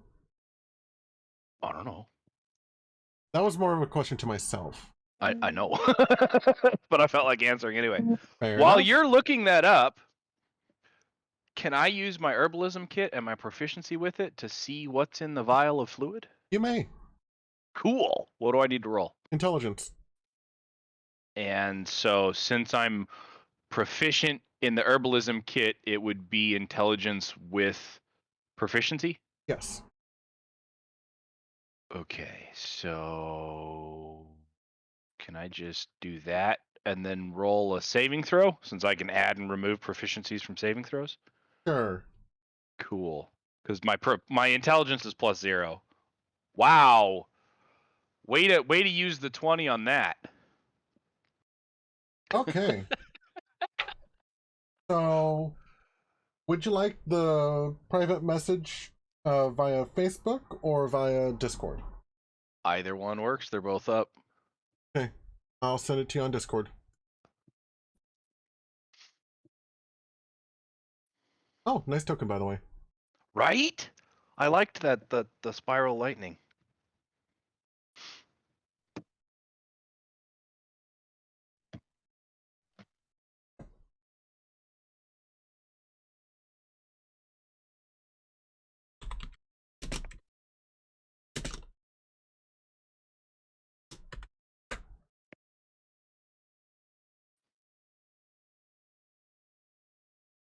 Ooh.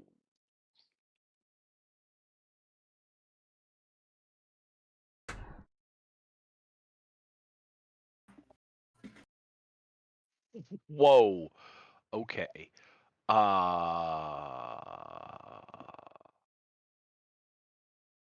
So I'm going to tell the group that. So the potion, the vial of light blue fluid, is a potion of giant strength frost, which increases your strength score to 23 for an hour. Wow. I'm putting my hand out like I want that. I mean, I personally think that should be something that's not necessarily used sparingly, but not used on a To be whim used on the kind of big thing. bad. Yeah, kind of, yeah. So yeah, I have no qualms with you holding on to that. He is So basically the party bank. can I change his character on Beyond, Jaime? Can I add stuff to it? Maybe, but I can. Yeah, do you want to add the potion to it Why would I do that? so that it's in his inventory? That's not fun. Well, I can put it in my inventory.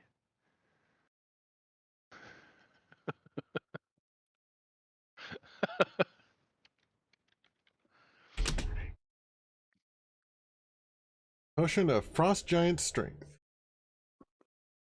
Add to backpack. Cool. Thank you, sir. Mm-hmm.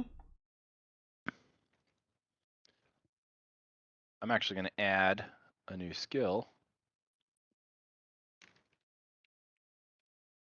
called Herbalism Kit. Probably wise. I should probably add another one for Cartographer's Kit.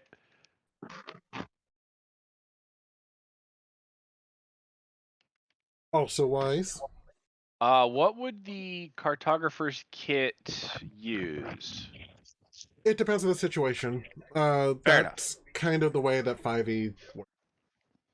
Well, okay, so base, what is it? Let's put it that way. Is it it'd be cartography, so that'd be dexterity, wouldn't it? For the No, most it'll part. probably be intelligence. Yeah, intelligence. Really? To draw a map? Okay. Sure. Well, it's It's- not just drawing the map, it's also assessing where things are explicitly. Right. It's the translation of the ground to the map. That seems like a highly intelligent thing to do. Oh, it's calligrapher's kit. So Oh, apparently I had it calligrapher's kit. wrong. That would be charisma. Nice.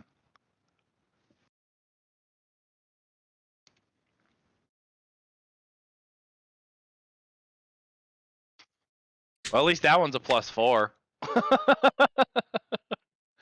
All right. So does not Thurkir have does not. investigate? Okay. Circonaut does not have identify. Okay. So if I wanted to try to identify my sword, I could roll an Arcana check and probably fail. However, I could try. Oh, he's not proficient in Arcana either. Yeah, neither am I. Also, I think that would misspoke. be- Thurk's not a wizard, he's a sorcerer. Ah! So he is a witch. Kinda. Nice. Let's see here. Which one's this one? That one's my warlock. I was like, wait, why is his intelligence so low? Oh, that's right, I made him a sorcerer instead.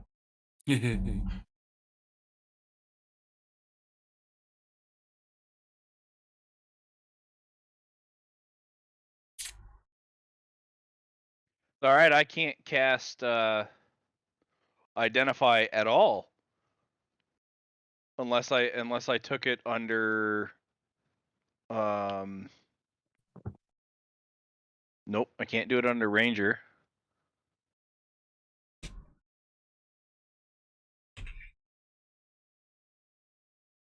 Well, I can't even. Nice. Yeah, I don't have anybody who can do none of my stuff. I can even change out to do identify.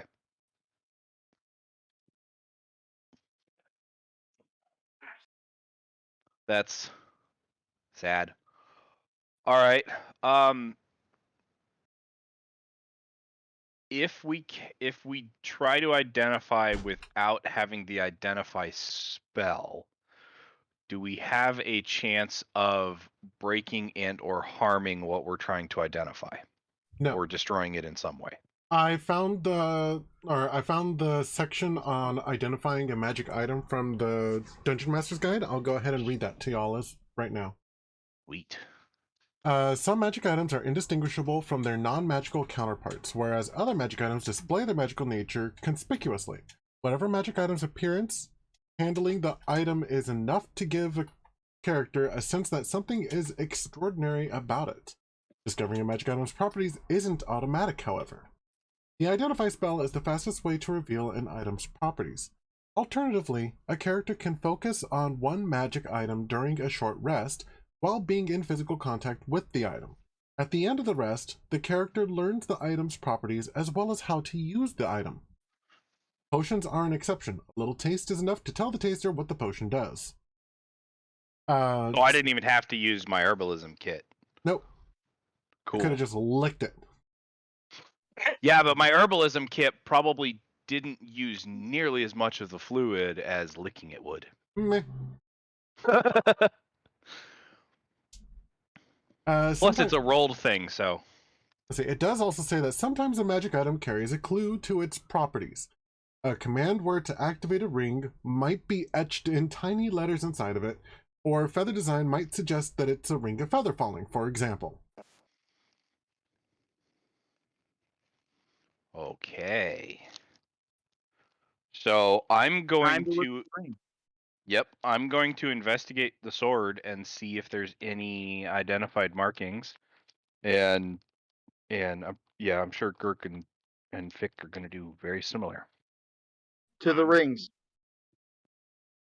I'm gonna cast guidance on whoever needs it. Okay. So on the sword, the pommel, or let me go ahead and see if I can get my sword terminology correct. Pommel would be the handle. Are you thinking the piece on the very end that I can never remember what it's called? I was thinking of the crossguard. Oh, yeah. Crossguard. Yep. Okay, so the crossguard of the sword actually has the appearance, or from the grip up to the crossguard, it kind of looks like an angel that has their arms crossed over their chest, with their hands towards their shoulders. And in the middle of the forehead of the angel is an eye.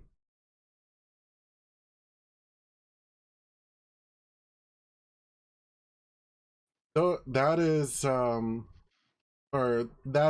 visually what the sword looks like. Okay. Knowing that, what would I roll to potentially identify it just off of that information?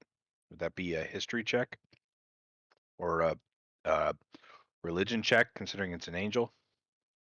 So are you saying like the angel is standing with its arms crossed as the pommel itself, and its wings are out and are the crossguard? The angel with the wings are the crossguard. The angel would be the grip. Right. Okay. Would that be history or religion? Not that it matters. They're both the same thing. Just roll intelligence. Again, that's the same thing. I That's actually figured. not bad.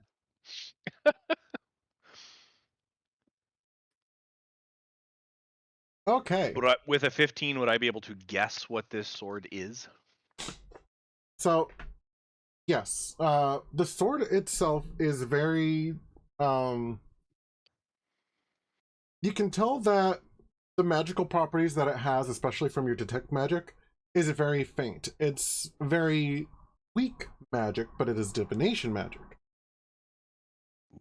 And you can deduce that you believe that this was used, or this sword is actually intended to identify when demons or where devils are nearby.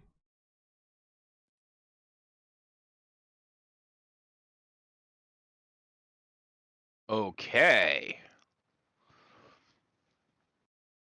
So I have a sword of detect devils. Are you thinking similar to like Sting, where it glows, or? Actually, yes. In fact, you get a little bit of a hint of that. The eye in the middle of the forehead kind of opens up and begins to glow a little bit. And then soon after it does that, the eye closes and the light fades. Must have been a patrol. Can I look around and potentially see where that was? To try to get like a sense of how far away that detect occurred? Go ahead and roll perception.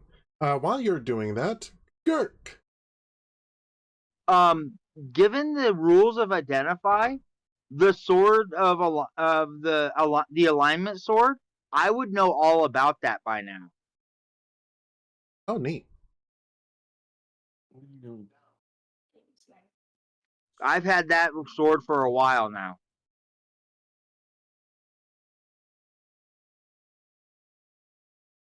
Neat. Alignment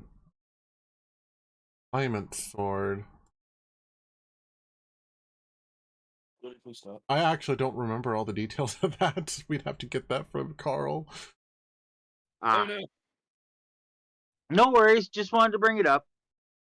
Is that It's not the like devil? I'm using it. No, it's not that. That's a packed blade. What's the sword called? It doesn't have a name. I rolled a minor property on it. Oh, okay, cool. So, if I was gonna do that, I'd just add it to my inventory as a new item. Yep.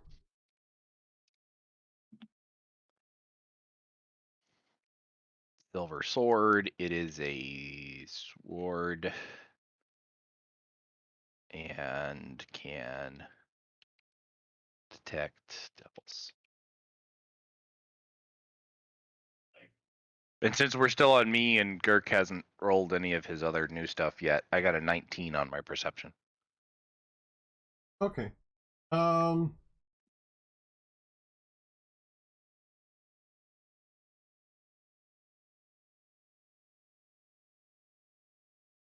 just give it to you. It can detect out to 120 feet. Dang. Yeah, I'm gonna strap this somewhere where I can see that eye. Or at least see it glowing.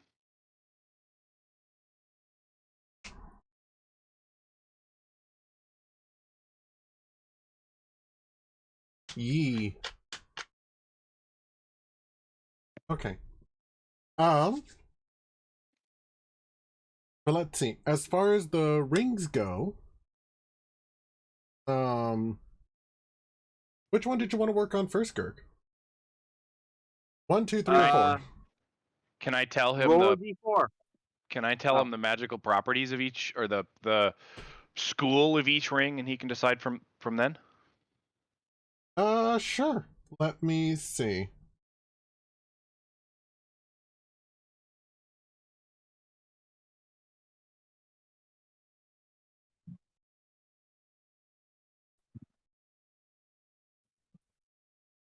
So 3 of them are conjuration. 1 of them is enchantment.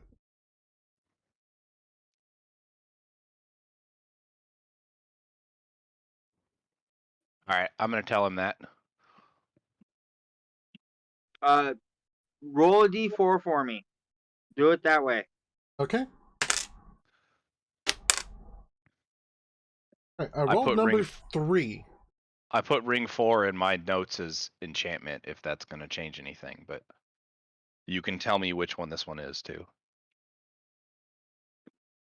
Okay, so this ring, or all 4 of the rings are signet rings. This ring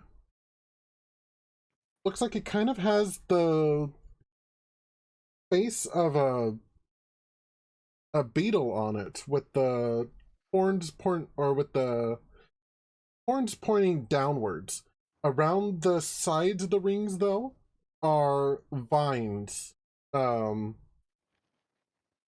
thines that are depicted to be kind of thorny, just wrapping around the silver.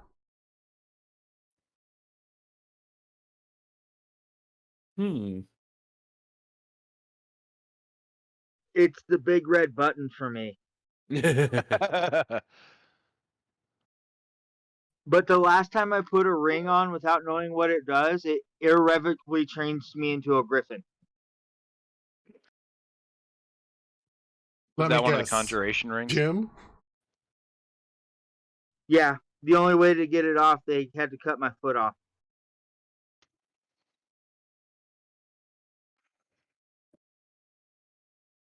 Was that one of the conjuration rings, Jaime? That was one of the conjuration rings. Okay.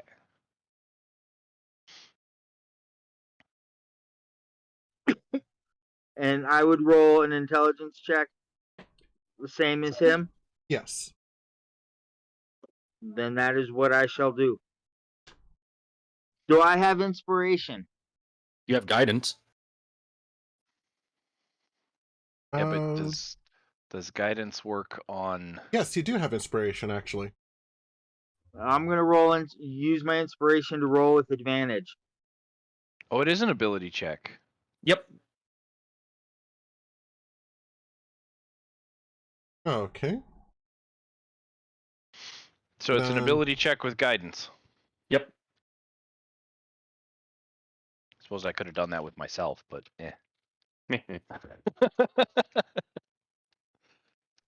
So then you're rolling this or Arcana with advantage. What does guidance provide?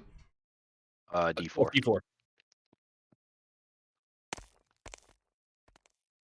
Okay, I'm rolling using your. Oh goodness! I'm rolling using your Beyond 20 character sheet. That's the most accurate. You dropped a 1 Nice. and got a 19 on the other. Nice.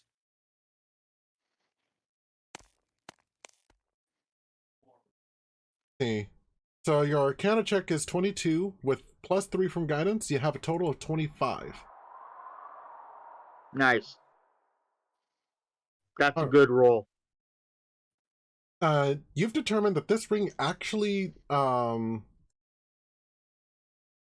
contains charges of a spell. You believe that spell to be Entangle. That's a good one. That is a good one. In my spell list.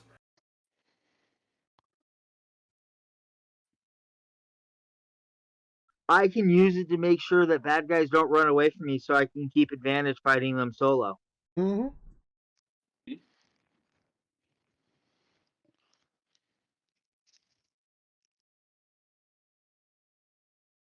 I slide it on my finger. Okay.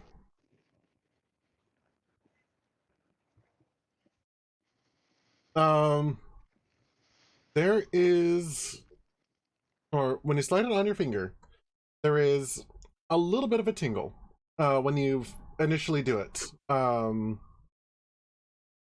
And everything kind of, or I wouldn't say everything kind of smells more earthy, but you are more kind of in tuned to the earthy smells of the ground around you. Okay. Petrichor.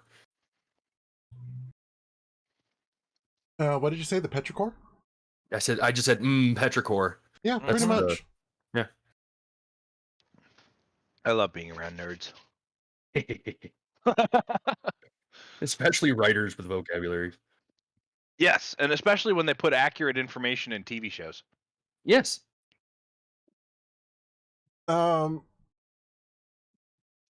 Did you want to look at one of the rings too, Gilwin? Yes, I would. Okay. You have 1, 2, and 4. I'm gonna roll a d4. 1. Okay. So surprise, 1 and 2 actually look the same. Okay. They are depicted.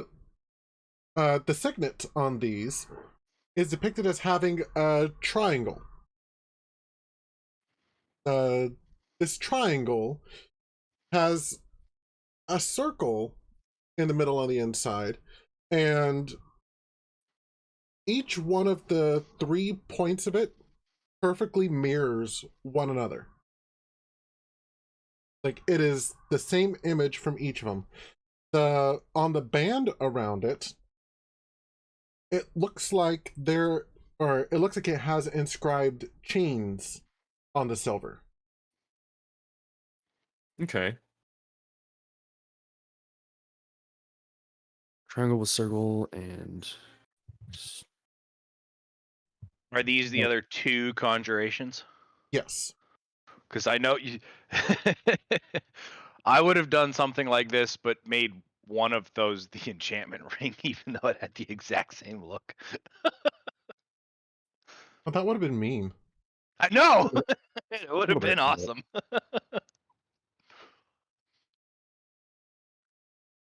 so what can I roll? Dice. I'm gonna Maybe. give Yeah. you guidance. Guidance. Okay. I double guidance? Can I give myself guidance on top of Yes. this? No, Sweet. it won't. It won't double. But yes, you can give yourself guidance. Yeah, I know. I just meant like, can I get 2 d4s instead of? Okay. Nay. I wish. No, but I can give you a D6. That's true. You could get inspiration. addition to the bardic D4. inspiration. Yeah. That would be in And- addition to the D4. Yep. Right. This time, my little dance, I flick something off my finger, and you feel something like pelt you in the middle of the forehead. Sweet. And then I just roll what? Investigation? I'll accept investigation or arcana. I have the same modifier in each, so I will just do this. I'll just do investigation. 8 plus 1. Don't fail me now, D6. Really? Oh no. No, 9, 10, 11, 12. Okay. That is just barely enough. Wow. These are uncommon items, so they're not that difficult to decipher, but you almost missed it. Yeah. Drat. Okay. So, like the other signet ring, you've determined that this also contains a spell. Okay. Although this doesn't contain entangle, it contains ensnaring strike. Ooh. Ensnaring strike, you say?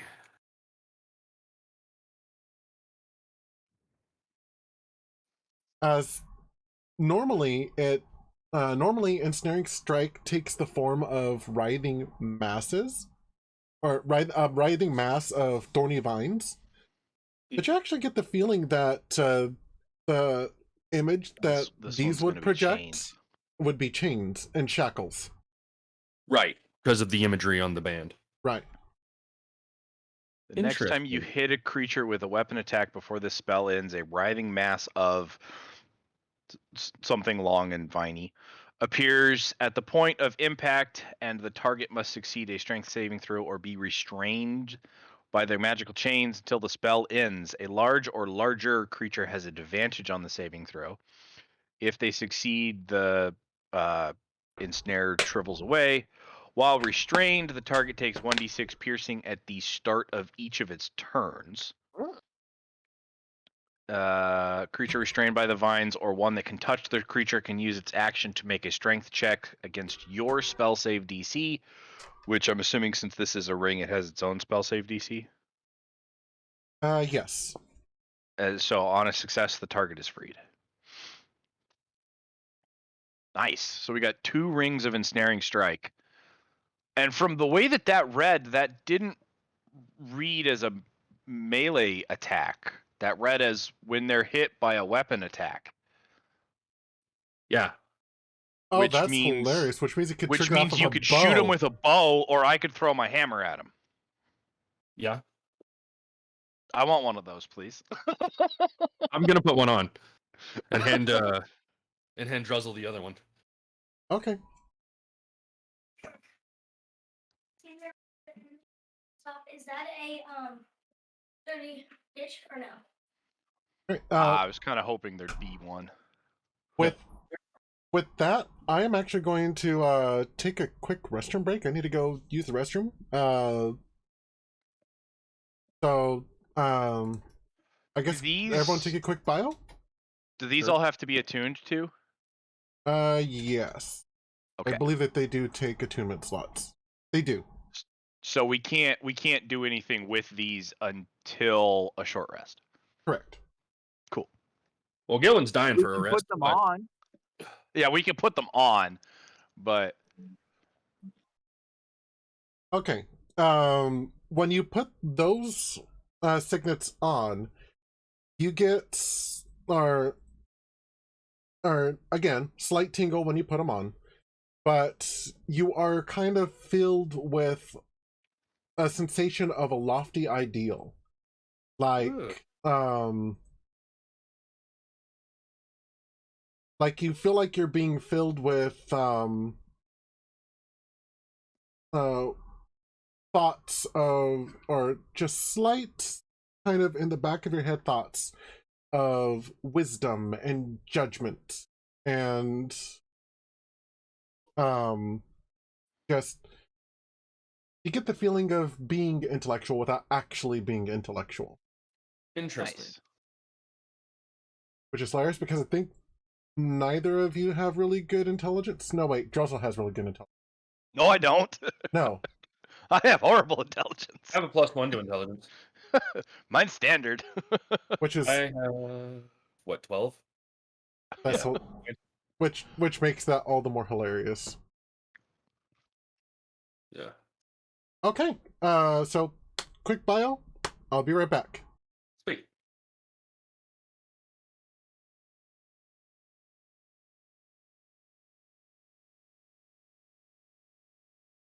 Oh, it's a bonus action as well. Oh, If really? You're still there. Yep. Yeah. It's a bonus action to cast it. Nice. When so how do rings work? Is this like you get to use it once and then it's done, or does it get a certain number of charges? There's a certain number of charges that will refresh. You'll refresh one to a certain number on a long rest. Or We'll have to ask Jaime about that.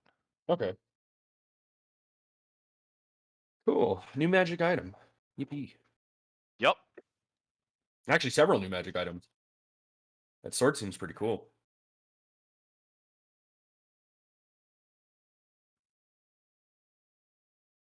But that's what Gilman needs, is a third sword. Well, I mean, yeah. No, I don't need a new set of powers. Go away. How do I edit? Oh, I have to right click. I know how this game works, I swear. Oh, brother. Add action. Add cast. You're in my band. Save is strength. So I can get something out to dispose of. Because I don't want to get my hands all mucky and dirty. It's a scrubber. Can I go get it? Yeah, they're on the front seat. Right here, Chop. You know, in the white van. I'll have to ask Jaime when he gets back what the spell save is on that. All right.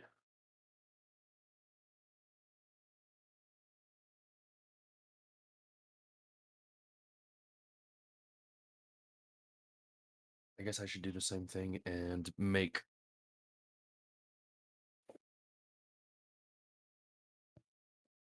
Yeah, you might want to make yourself something and then make a new spell or power group called, like, I just called it Ring of Ensnaring Strike.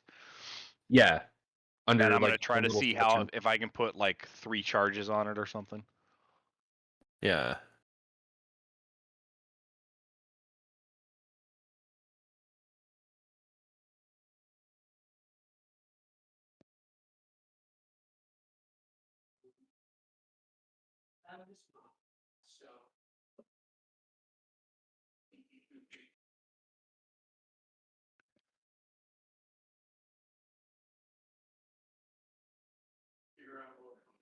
Actions is a D6. Type is piercing.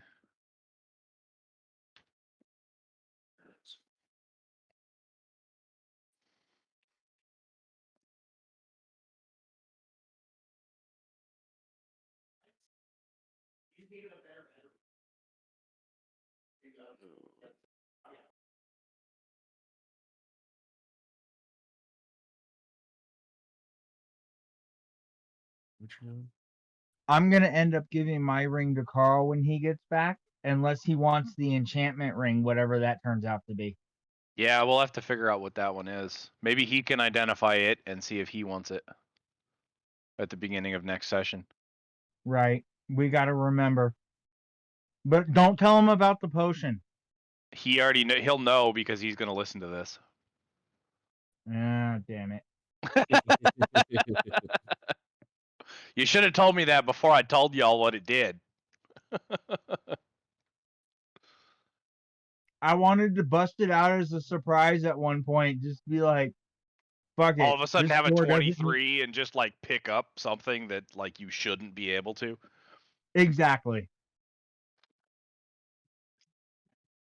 How do I add actions to this? Finally use strength in my attacks instead of dex.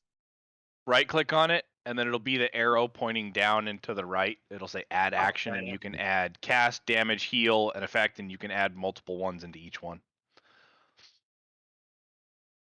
So like I have a cast, an effect, and a damage because the damage on the beginning of each turn.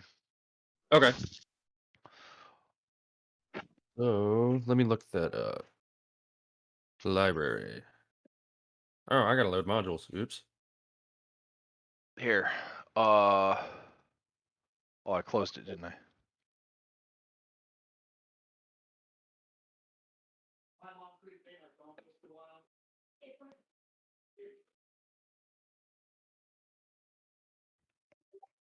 I sent you the D&D Beyond link for Ensnaring Strike. Thanks. That's what I used. I just basically copied everything in and added the description and all that stuff. Except I think I put it in the wrong one. I'll be right back. That's what she said. What?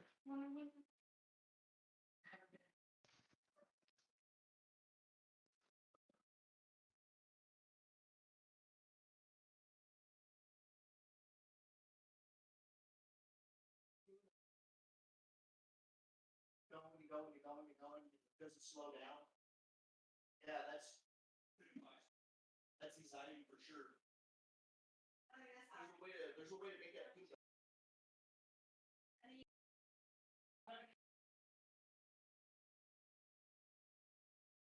So.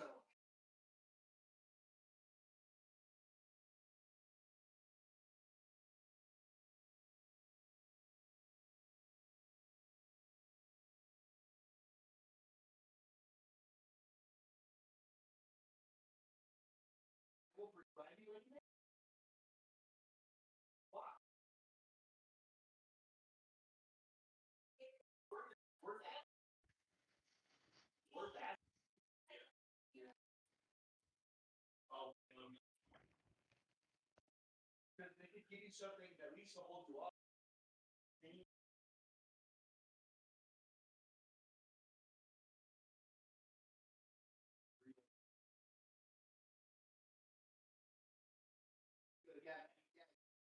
Take advantage of that. Take advantage of it. It's worth it.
I have returned if everyone is back.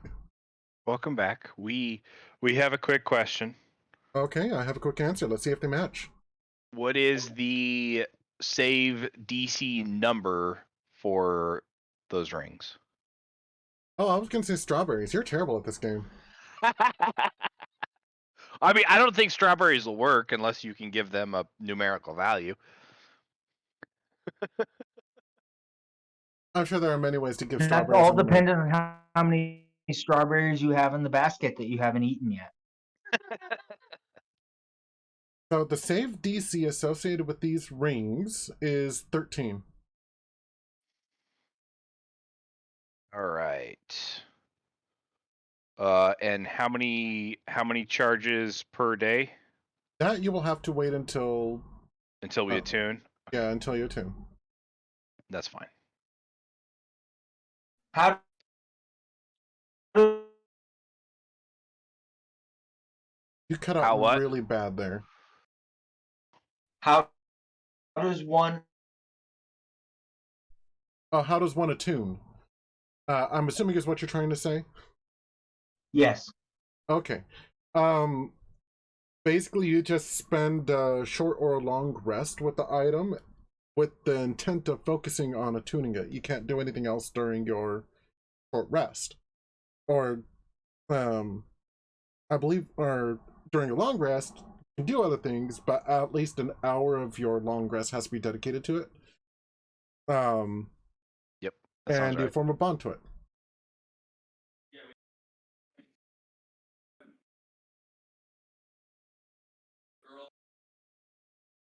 And since y'all are planning on doing a long rest before the bridge anyway, it sounds like?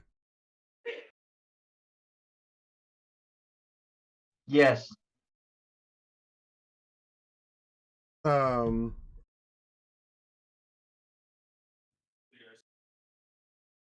Yes, before that long rest though, you just finished an encounter technically. So everyone should probably go ahead and roll their constitution saving throws against exhaustion. Grr. What was that? Grr. Have returned. Welcome back. We're about to roll saving throws. Oh, yay. You're gonna have to roll mine, Jaime. I am working on it. You rolled an 18 for a total of 19. Nice. Are you sure I'm not evil? No. 13. Okay, you save. Wait, no, you're not sure, or no, I'm not evil. No, I'm not sure. That's all right. I don't think I am either. We're rolling our con throws, right? Affirmative. Damn it! Really? Oh no, poor Gilwyn. Wait, seriously? Oh man. How often do we roll for these? At least once a day. Whenever Jaime feels like it. Or at least once a day, or after you do an encounter.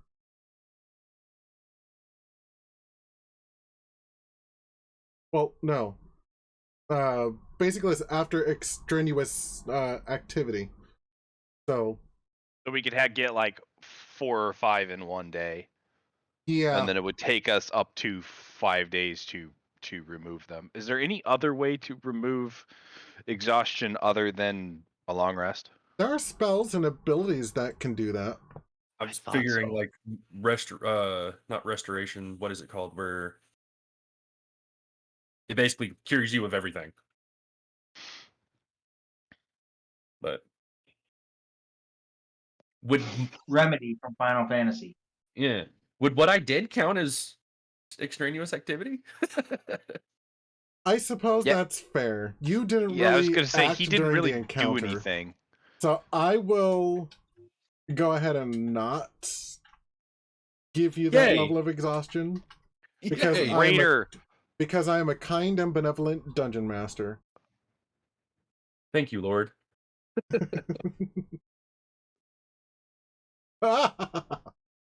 Sorry.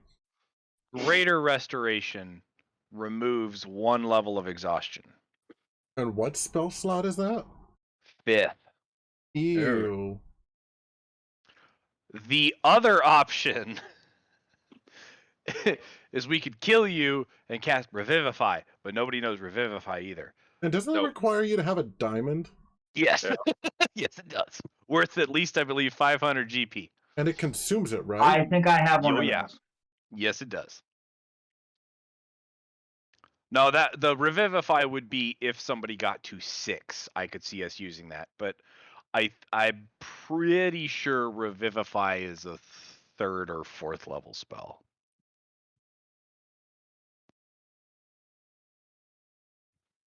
Well, if someone got to 6, they're dead anyway. Yeah. So, But like, just at level 5. just because they're dead doesn't mean you can't bring them back to life with Revivify. Yeah. Just let them die. Hey, Yeah. I feel great. Death. Turns out it's the best power nap.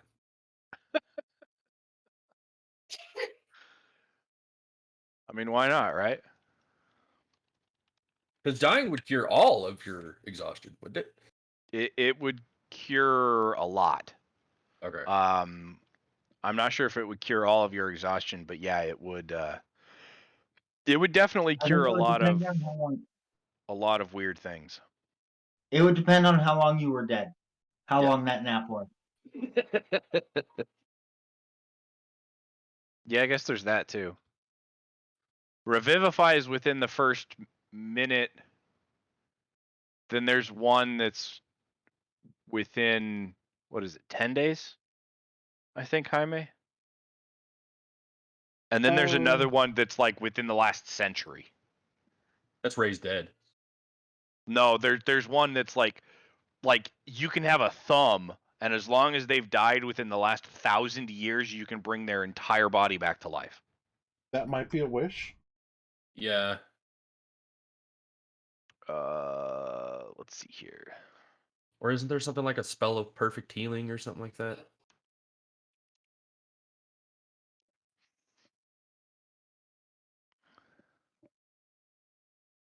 So, Revivify, Raise Dead, Resurrection, Reincarnate, and True Resurrection and Wish. Revivify is a 300 GP diamond, 3rd level spell, and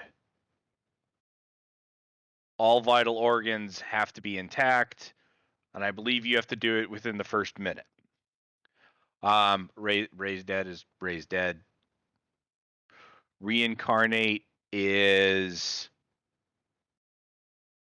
within 10 days. Apparently Reincarnate can resurrect someone from just a strand of hair. Oh, wow. Resurrection will restore missing body parts and can resurrect corpses up to a century old. True Resurrection is within 200 years, costs 2,500 or 25,000 GP worth of diamond. But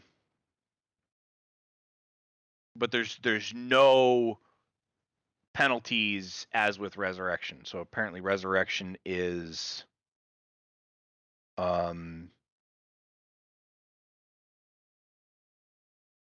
they'll have disadvantage on all abilities and saving throws until they take a long rest for the person brought back. Okay.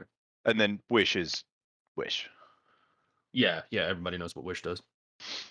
So yeah, apparently Reincarnate is the one that I was thinking of, that it's a century old and all you need is a piece of them and you can bring them back.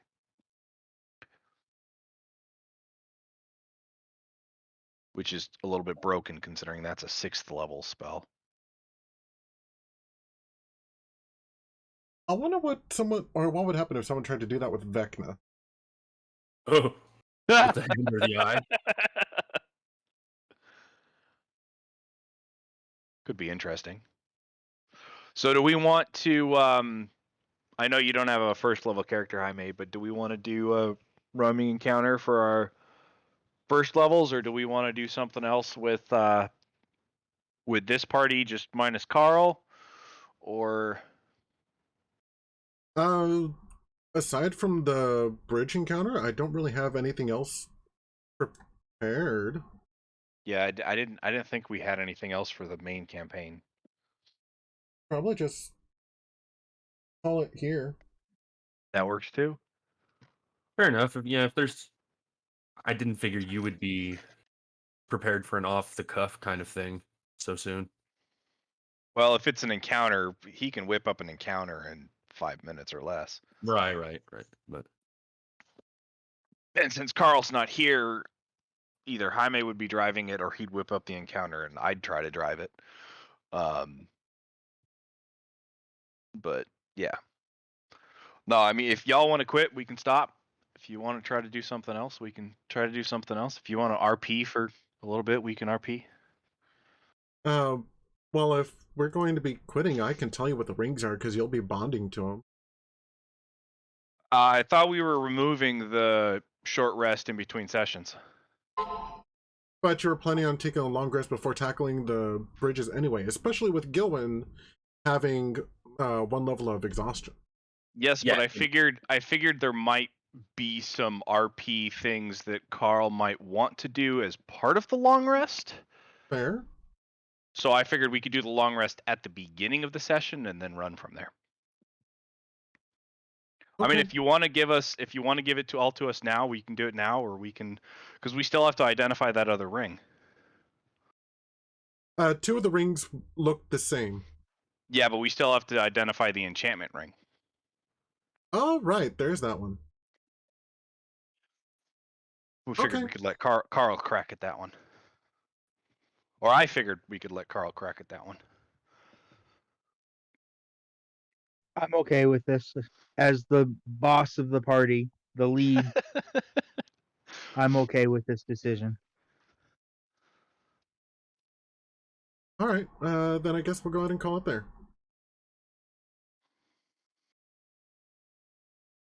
Thank you, everyone, for playing. yeah, of course. I mean, thank you for running. As always. Thank Yeah. you for running, yes. My pleasure. Hey Keith, real quick, can you show me what you did on that ring? Yep.